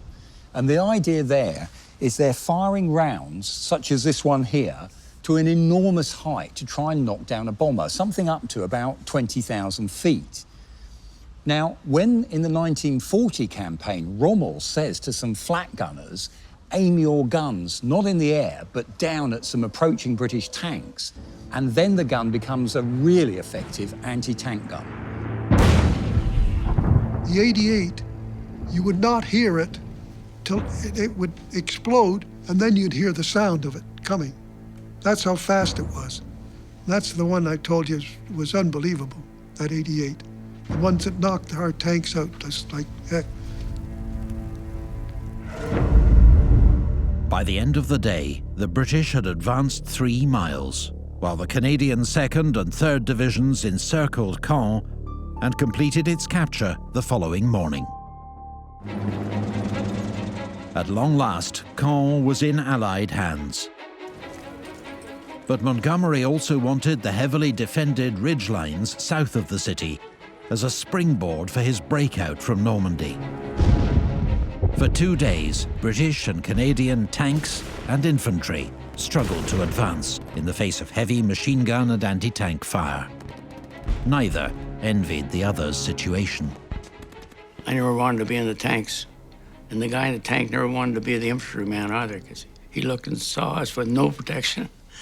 It's the same with every guy's job, even the guys in the fighter planes will look at us and think, God, thank God I'm not down there. And I think, thank God I'm not up there. At least I could dig a hole in the ground. You can't do anything. You got to stay there and take it. The British and Canadian onslaught was relentless, giving battered German divisions no time to recover or regroup. German units were at breaking point.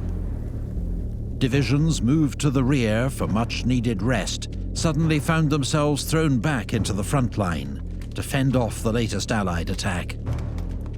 They had very little support in terms of reserves coming up. They had more or less exhausted their reserves for Normandy, and simply they were under orders to hold to the last man, and in many cases they did.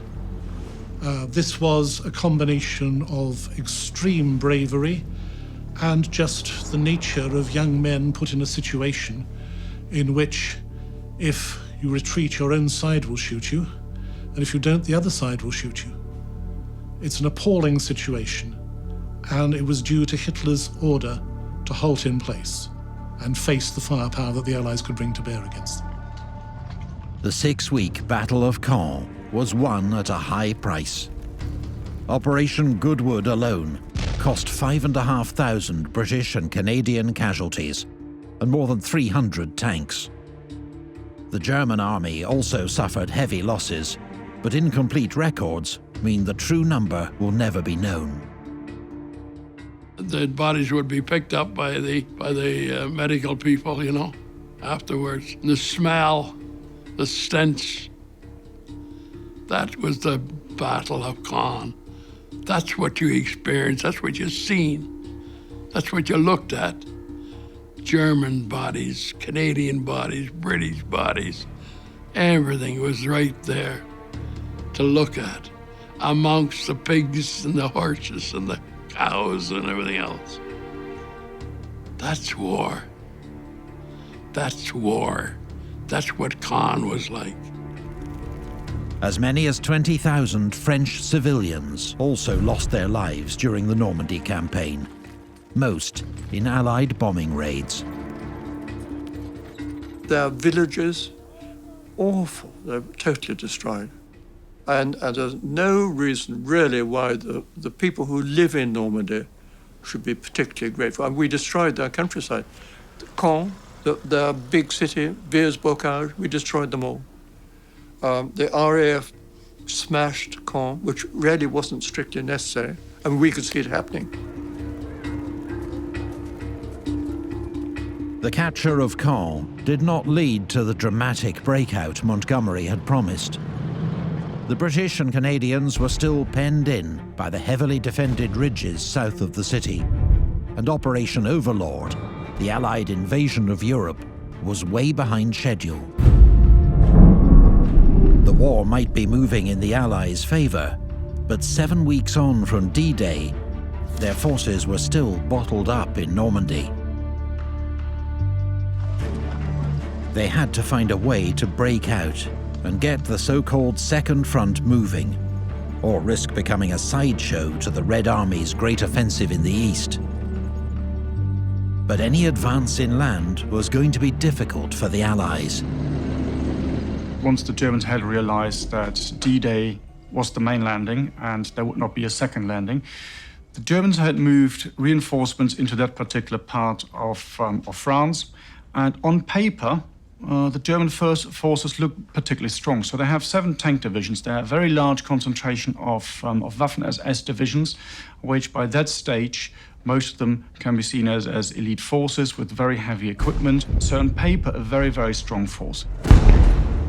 By mid-July, British and Canadians were locked in a brutal slugging match around the city of Caen. And it would fall to US First Army under General Bradley to attempt the desperately needed breakout. The 51-year-old Omar Bradley was a former head of the US Army Infantry School at Fort Bragg, who'd overseen the creation of America's 1st Airborne Division, the 82nd. Having commanded a division and then an army corps during the Allied landings in North Africa and Sicily, he was given command of US First Army for the invasion of Europe. He was accustomed to working closely with Supreme Commander General Dwight Eisenhower, his former West Point classmate. Omar Bradley was a pretty solid general. He was tough, smart, and experienced. But he was methodical and perhaps a little bit slow. And as commander of the 1st American Army, he was also subordinate to General Bernard Montgomery, and their relationship wasn't the best. Montgomery often felt like he was getting blamed for Bradley's slowness. Allied attacks by British Second Army around Caen had drawn the bulk of German forces off in that direction. The German line opposite US First Army was therefore relatively weakly held. Bradley planned to launch a powerful attack on a narrow front near the town of Seulles, using heavy bombers and artillery to blast a hole in the German line. American infantry and tanks would then pour through the gap, capture Avranches, and secure a route out of Normandy. The British and Canadians would simultaneously launch another major attack around Caen, pinning down German divisions so they couldn't be moved to face Bradley's attack. The Allies had total control of the skies over Normandy, allowing their aircraft to bomb, strafe and rocket German ground forces at will, with almost zero risk of interference from the once mighty Luftwaffe. Josef Schröder was a German machine gunner who had fought on Omaha Beach. Wir werden das nicht vergessen, wie deprimierend das für uns war. Wir konnten nichts dagegen machen. Es war nicht ein einziger deutscher Jäger am Himmel. Oder dass die Flak geschossen hätte. Nichts. A rather grim joke told by the Germans at the time was aircraft recognition. You look up, and if the underside of the aircraft above you is painted silver, it's American.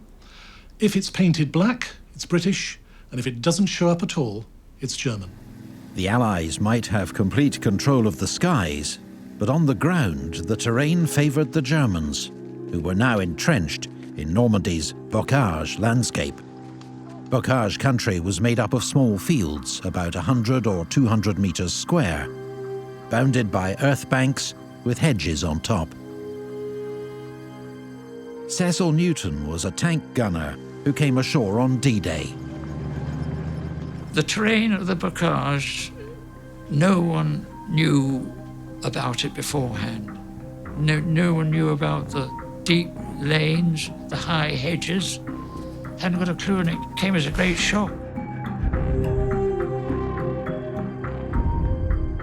Die Straßen sind ja von beiden Seiten mit hohen Büschen, waren die ja überdeckt, also diese Straßenrinnen, ne? Die waren überdeckt und die Straßenrinnen waren ziemlich tief. Die waren 1,20 Meter, waren manchmal noch mehr. Also die waren schon ein guter Schutz für uns. Wir haben uns dann immer da reinfallen lassen, aber wenn er dann treffen sollte, dann sind sie auch schon mal quer drüber geflogen. Oder die Hohlwege zum Beispiel, da sind ja unheimlich viele Hohlwege. Und die waren von oben ja nicht einzusehen, weil die Bäume alle oben zugewachsen waren. Da war man wie in einem Tunnel. American troops also struggled in the giant hedgerows. Some of them were up 4, 5, 6 feet high, and each field was completely surrounded. So in effect, what you had to do, you had to fight your way from one hedgerow to the next. What the Germans have got is a naturally occurring trench system. They can use the hedgerows to move men down, and they can use the churches, the farmhouses and so on as strong points. And this ground has to be fought over very much like the trench systems of the First World War. And for some Americans who had served in the Pacific, it reminded them of fighting through the jungle. But some Allied units also learned to take advantage of the terrain. Hedgerows worked both ways. It was very difficult pushing forward in the hedgerows, but by the same token, you had about as much cover as the enemy did, and so you were protected. Well, I'd say a good bit of the time you were protected. Invasion planners thought Allied troops would push through the hedgerows and into open country within a few days of landing. The US 29th and 35th Infantry Divisions faced some of the worst terrain around Seulles, which had to be captured before General Bradley could launch his attack, codenamed Operation Cobra. On D-Day, the 29th had received a bloody baptism of fire on Omaha Beach. Now, they faced a different kind of hell. Any road or pathway could be mined, or covered by concealed enemy positions. In the Bocage, you had to be careful where you walked. You had to be very cautious. You had to stay spread apart.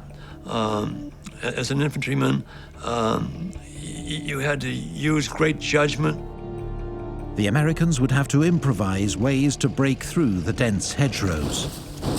But it wouldn't be easy. We had Bangalore torpedoes for barbed wire. You don't blow hedgerows with a thing. You're talking about a mini mountain that's been growing for a couple of centuries of land that the Normans have been using.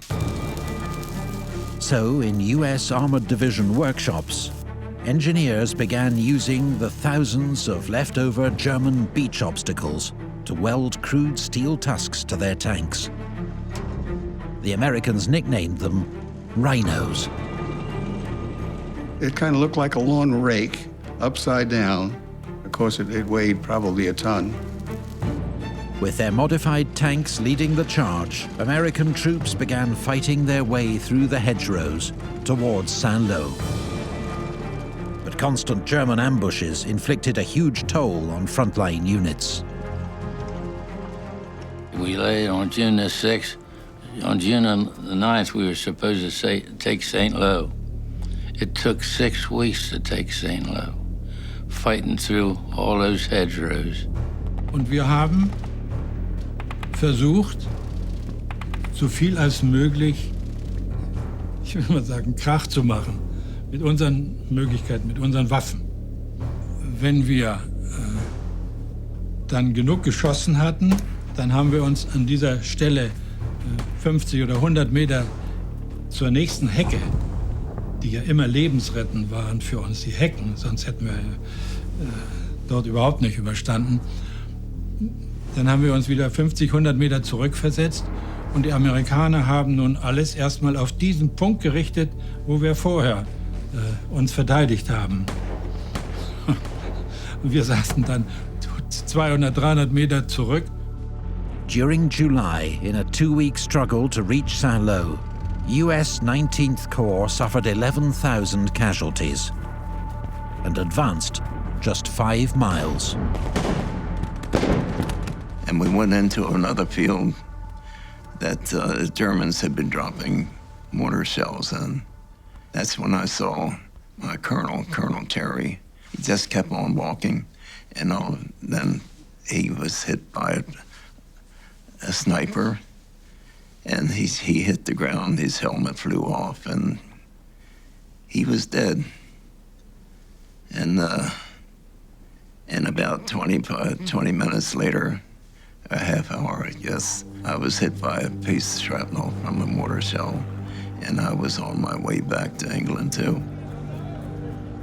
On the same day, Major Howe, commanding a battalion of the US 116th Infantry Regiment, assured his commander that his men would take Saint-Lô. Major Howe was killed moments later by an artillery shell. The following day, when his men finally captured the city, they laid his body, draped in the American flag, on the rubble of its cathedral. Lessons were learned from Saint-Lô, and Bradley decided to employ overwhelming firepower to give Operation Cobra every chance of success. Crucially, his attack would have the full support of the US 9th Tactical Air Command, around 400 aircraft. Operation Cobra would be led by 7th Corps of the US First Army, with 9th and 30th Infantry Divisions making the initial assault, to be followed up by 2nd Armoured and 1st Infantry, as well as units of 8th Corps. Standing by was General George Patton and US Third Army, ready to exploit any breakthrough made by First Army. Bradley's US First Army would launch Cobra at the same time as British Second Army's latest offensive against Caen, Operation Goodwood. On the 18th of July, Goodwood went ahead as planned, but Cobra had to be delayed when heavy cloud ruled out air support. The operation began a week late, at 9:30 a.m. on the 25th of July. The first phase of the attack was to be a massive bombing raid on German positions, in a box 4 miles wide and 1.5 miles deep. 1,500 B-17 and B-24 bombers rained more than 4,000 tons of high explosive on the target area.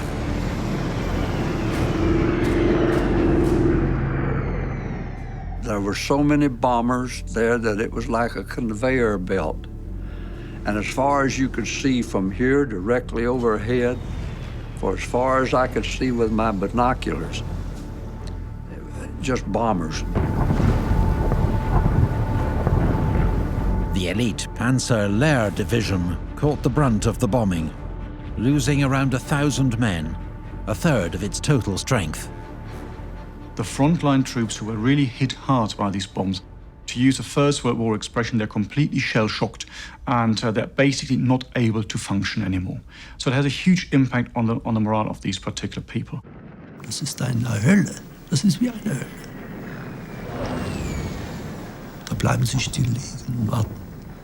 Ergeben, sage ich jetzt mal in Anführungszeichen, auf das Ende oder darauf, dass es sie trifft. Sie merken das ja nicht. Ich meine, wenn sie in die Luft geschleudert werden, das sind sehr viele auch einfach in diesen Trichtern wieder nach unten gespült worden, sag ich mal, geworfen worden von der Wucht der Explosion.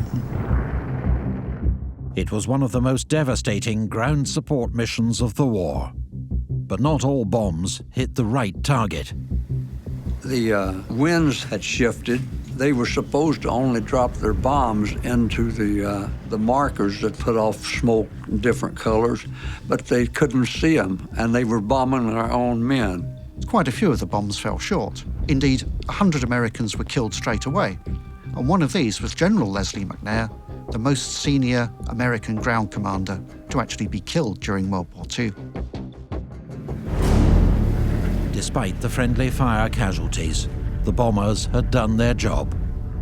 The Air Force had blasted a 4-mile-wide hole in the German line. Now it was up to Bradley's US First Army to smash through it and begin the breakout before the Germans could recover. US infantry began their advance. They faced units commanded by a highly experienced German Field Marshal, Günther von Kluge. Von Kluge was a Prussian officer of the old school and a favorite of Hitler's for his performance during the invasions of France and the Soviet Union.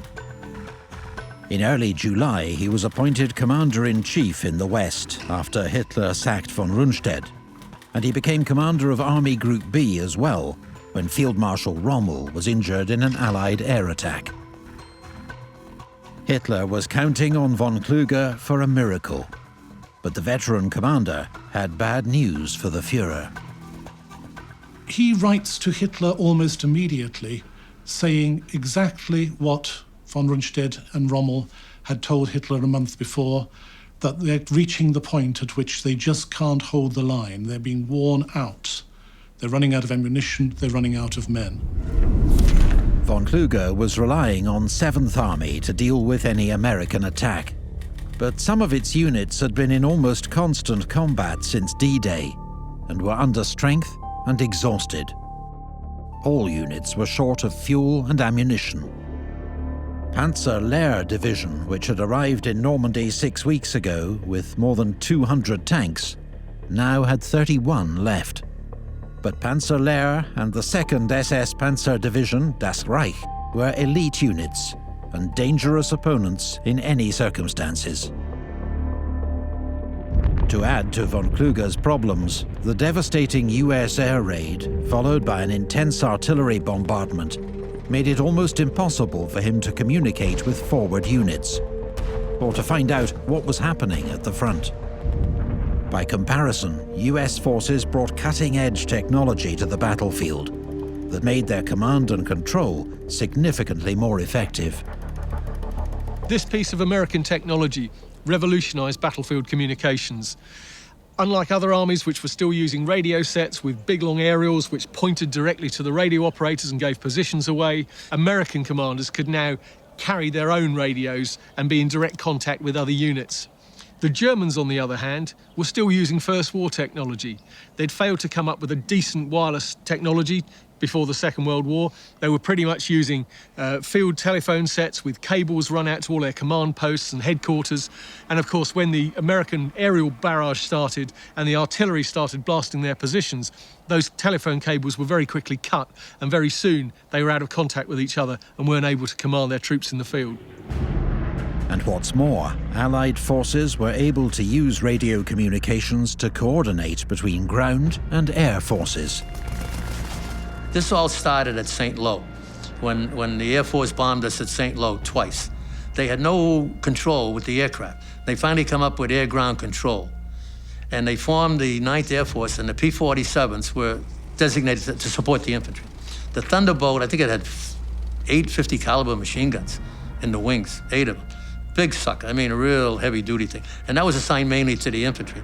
And when we called in strafing missions out in front, they go right over us, and then open up when they get beyond.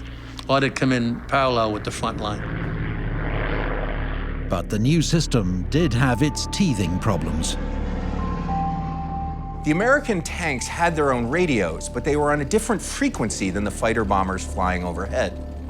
Because of that, the Americans had to put Air Force radio men in the tanks with special radios that could actually talk to the P-47 and P-51 pilots.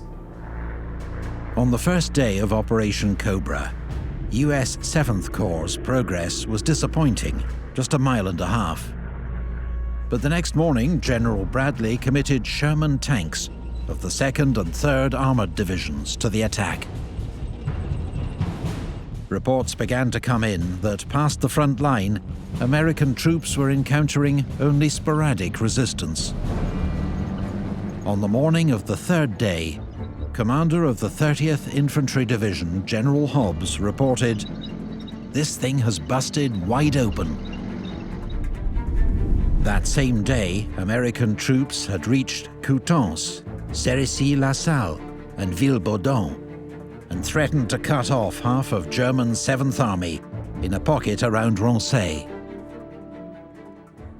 The trapped German units, including remnants of the 2nd SS Panzer Division, Das Reich, tried to fight their way out under cover of darkness.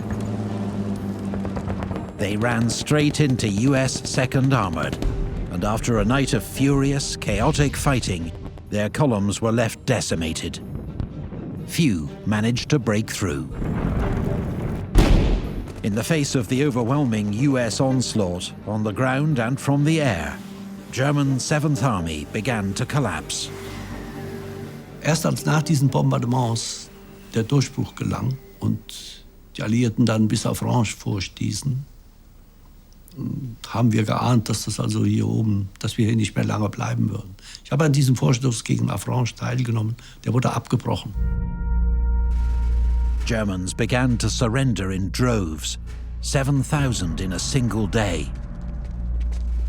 German prisoners blocking the roads were now causing more delay to the American advance than enemy resistance. On the 30th of July, US 4th Armoured Division took Avranches, and the next day captured the strategically crucial bridge at Pont-au-Beau, intact. The bridge was the gateway to Brittany and beyond. Now was the time to unleash General Patton and US 3rd Army. From early in his career, Patton had the idea that movement and fire were the main duties of a soldier. And if you weren't moving and you weren't firing, you weren't much of a soldier. Now he was going to have the opportunity to lead his 3rd Army across the river into Brittany, the big right hook which would help to unhinge the German defence and outflank the enemy. In just 3 days, 7 US divisions crossed the bridge at Pont-au-Beau, heading west into Brittany, south towards the Loire River, and southeast towards Le Mans. In Brittany, German forces didn't hang around to face the Americans in open country, but withdrew to the heavily fortified Atlantic ports.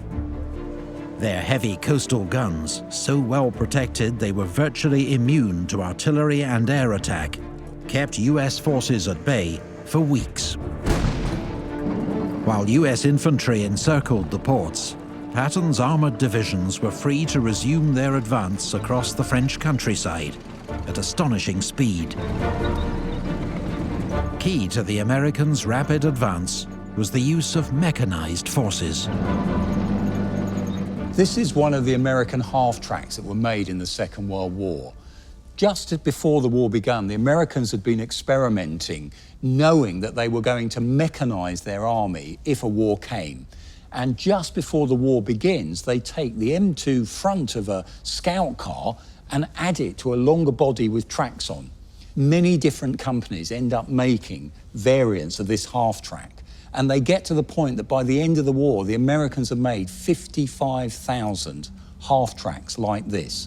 Propaganda from the Nazis make us believe that the Germans are the ones that have a fully mechanised force, when in actual fact, about 80% of their transport is actually managed by horses, not armoured vehicles or trucks.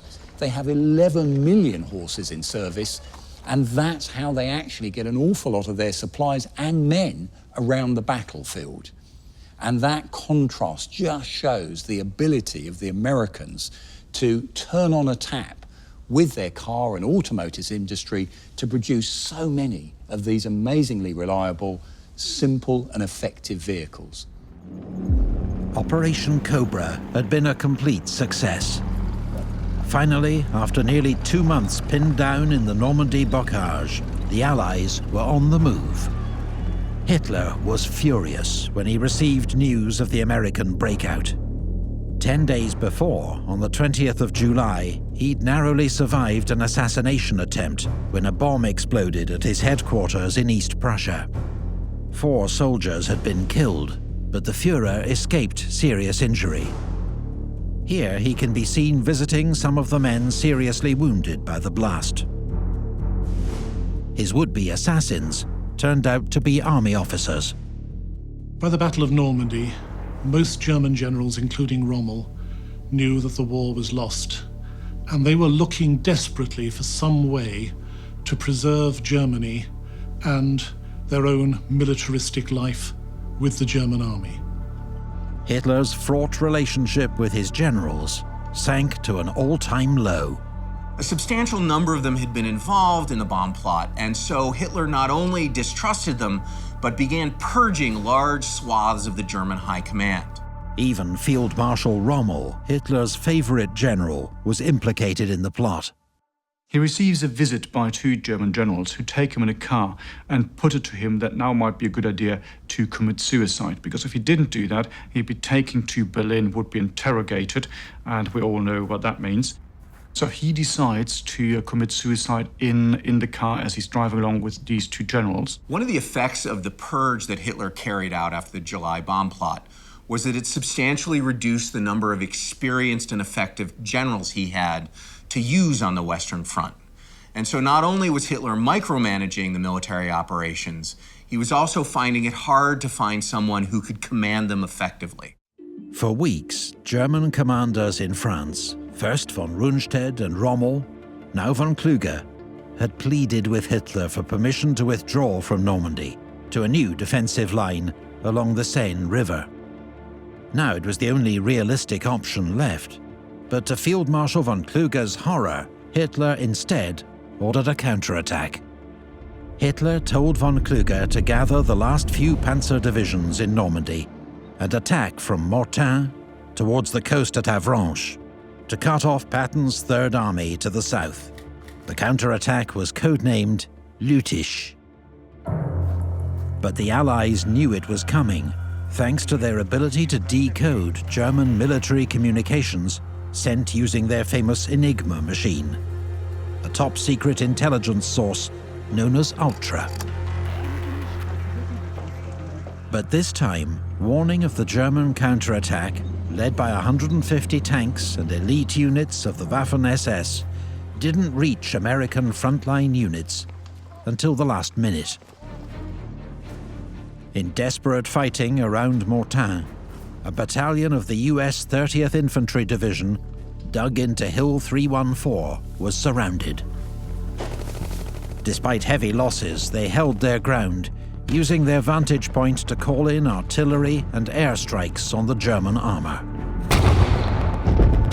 American and British fighter bombers made pass after pass. Within 24 hours, the German offensive had been stopped in its tracks. Worse, Hitler's intervention had left his forces vulnerable to an Allied counterstrike. The best German divisions were now concentrated at the western tip of an exposed salient.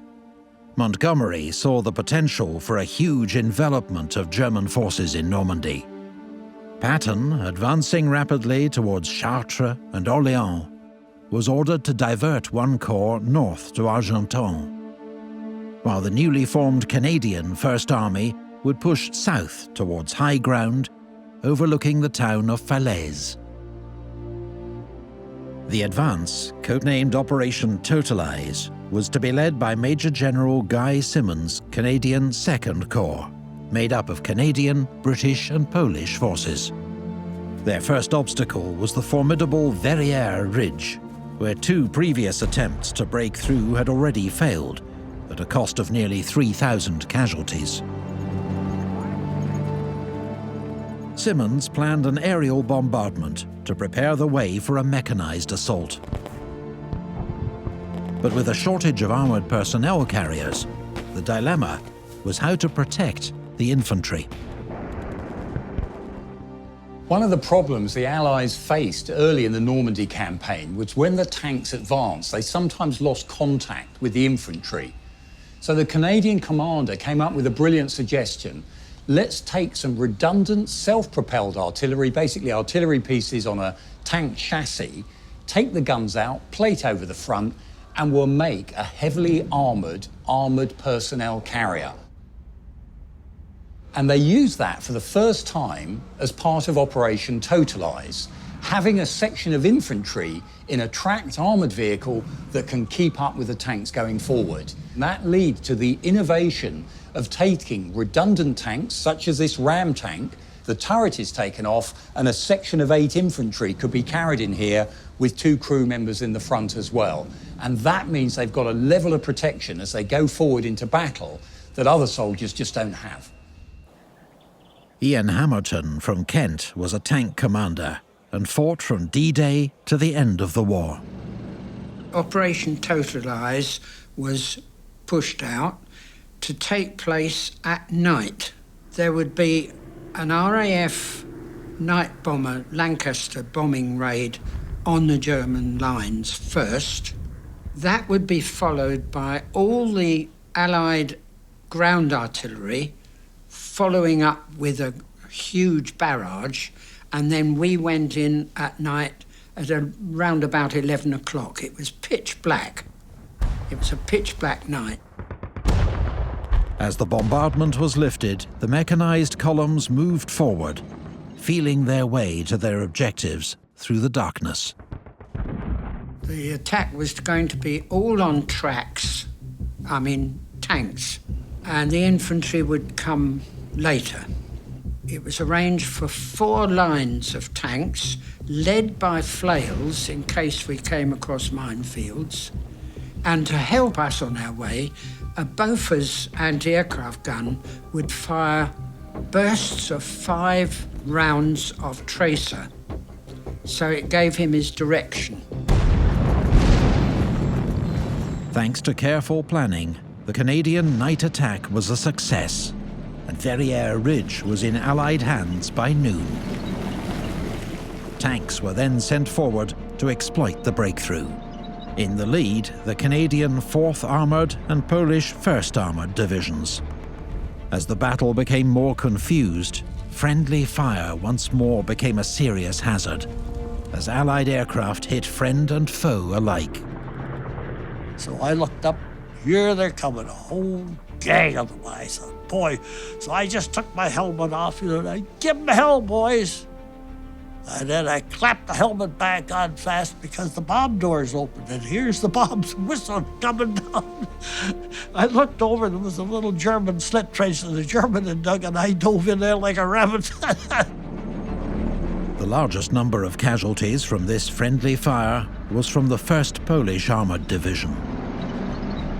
The coalition of forces under Eisenhower for the campaign in Northwest Europe didn't just consist of the British, the Americans, and the Canadians. There were other nationalities involved with their own ways of fighting and their own political ambitions. 2nd French Armoured Division played the leading part in liberating Paris for political reasons. There were also forces from Belgium, from the Netherlands, and from Norway. And perhaps the most extraordinary fighting division on the Allied side was 1st Polish Armoured Division, made up of Poles who had either escaped from the country in 1939 or later, or who had come from around the world to fight for Poland. They had been equipped by the British, and they fought as part of 1st Canadian Army. The Germans were terrified of Polish troops out to settle scores. He was a young Hitler Youth chap, and we caught him through the knee. We got as much out of him as we could, but he wasn't in a fit state, really.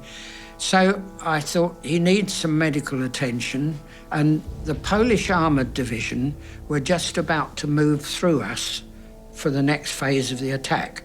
So I walked to a half-track with a Red Cross on, spoke to the doctor and said, I've got a man here who needs attention. And he sent 2 of his men with a stretcher, and he plonked it down beside this boy, because he was 15. And they bent down to pick him up, to put him on it, and he saw their flash, Poland. He did not want to go with them. 9, he said. But they picked him up anyway and dunked him on the stretcher and carried him off. I've often wondered what happened to him. It was 12th SS Panzer, the infamous Hitler Youth Division, that now led the German counterattack against Operation Totalize. They were supported by 7 Tiger tanks, led by famous SS tank ace, Michael Wittmann. The Allies had once regarded these heavy German tanks as almost unstoppable, but now they had a weapon that was able to take them on. One of the problems the British had was how to fit their new 17-pounder anti-tank gun into a tank. So as an improvisation, they got the 17-pounder, squeezed it into the Sherman. Now the 17-pounder gun, when it was firing, discarding sabot ammunition, that meant it had greater penetration on it than the Tiger's 88mm gun. With the British attack in Operation Totalize, they'd advanced overnight and they spread themselves out either side of the main Caen to Falaise road. Now the Germans, naturally, it's in their doctrine, they react to that attack very quickly and put in a counterattack. Wittmann, in his Tiger tanks, drives up the middle of the road between 2 sets of woods on either side. As Wittmann's Tigers head up the main Caen to Falaise road, he's taken on by the tanks of the Northants Yeomanry. A young gunner, Joe Eakins, is in one of these Fireflies, and he drives the tank out of the wood, takes on the rear German Tiger. He then works his way along the line of German vehicles, and at the same time, from the other side of the valley, fire is coming in from the Canadian tanks. Now, there seems a slight irony about this communal effort of the British and the Canadian forces taking out what is the German propaganda icon, Michael Wittmann, this famous SS tank ace. The following day, the 9th of August, Canadian troops pushed on towards Falaise. The Germans were now in a desperate situation, but fought ferociously for Caen Woods and Hill 195. Well, we lost a bunch of guys as it was. We had about 20 killed. Our sergeant, he was at my side, or not too far away from me one minute, and the next minute he was gone. I didn't know what had happened to him. Adair's unit was forced to pull back. In fact, despite its early successes, Totalize had ground to a halt all along the line. Allied commanders hoped to seal off German forces in a pocket by taking Falaise. So far, they'd not been able to close the trap. But Simmons wasn't done yet. By the 14th of August, British, Canadian and Polish troops were ready for a new push, an attack that Allied commanders hoped would seal the fate of German forces in Normandy. Hitler, meanwhile, seemed interested only in ordering more futile counterattacks. It wasn't until the last moment that he finally accepted the danger of encirclement and authorized a retreat. Nevertheless, he sacked the man who'd been urging this course of action for weeks, his commander in the west, Field Marshal von Kluge.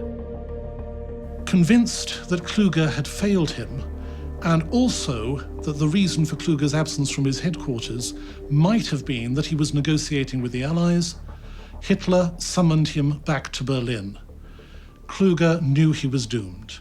He wrote a long, rambling letter explaining why this was not his fault and blaming everybody else he could think of, and he committed suicide. On the 19th of August, the Polish 1st Armored Division made contact with the US 90th Infantry Division at Charnwood, and the trap closed around 15 German divisions. For 2 days, elite German SS units and paratroopers fought to force open an escape corridor, all the while under relentless Allied bombardment.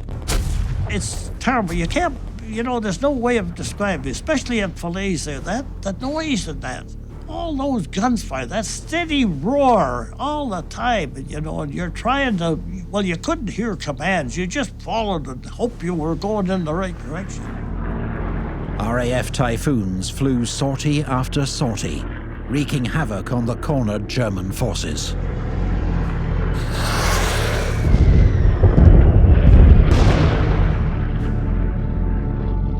First tested in 1940, this powerful single-seater fighter-bomber was a challenge for even skilled pilots. Just to give an example, a Hurricane motor was about 1,300 horsepower. This motor in the Typhoon was 2,400 horsepower. So it was a monster of a big fighter. And a Hurricane weighed about 2.5 tons. The Typhoon weighed 7 tons. It was a big aircraft. The Typhoon packed a devastating punch of 4 20mm cannon and 8 unguided rockets, each with a 60-pound warhead. We'd dive in at probably 50, 60 degrees, or get down around 2,000 feet or 3,000 feet. Fire your rockets, fire your cannon, and when you got too close to the ground, you started to pull out.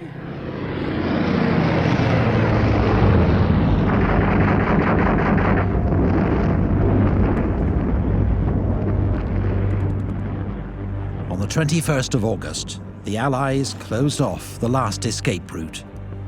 And from all sides, the encircled German 7th Army was subjected to an unrelenting barrage of artillery fire and air attack.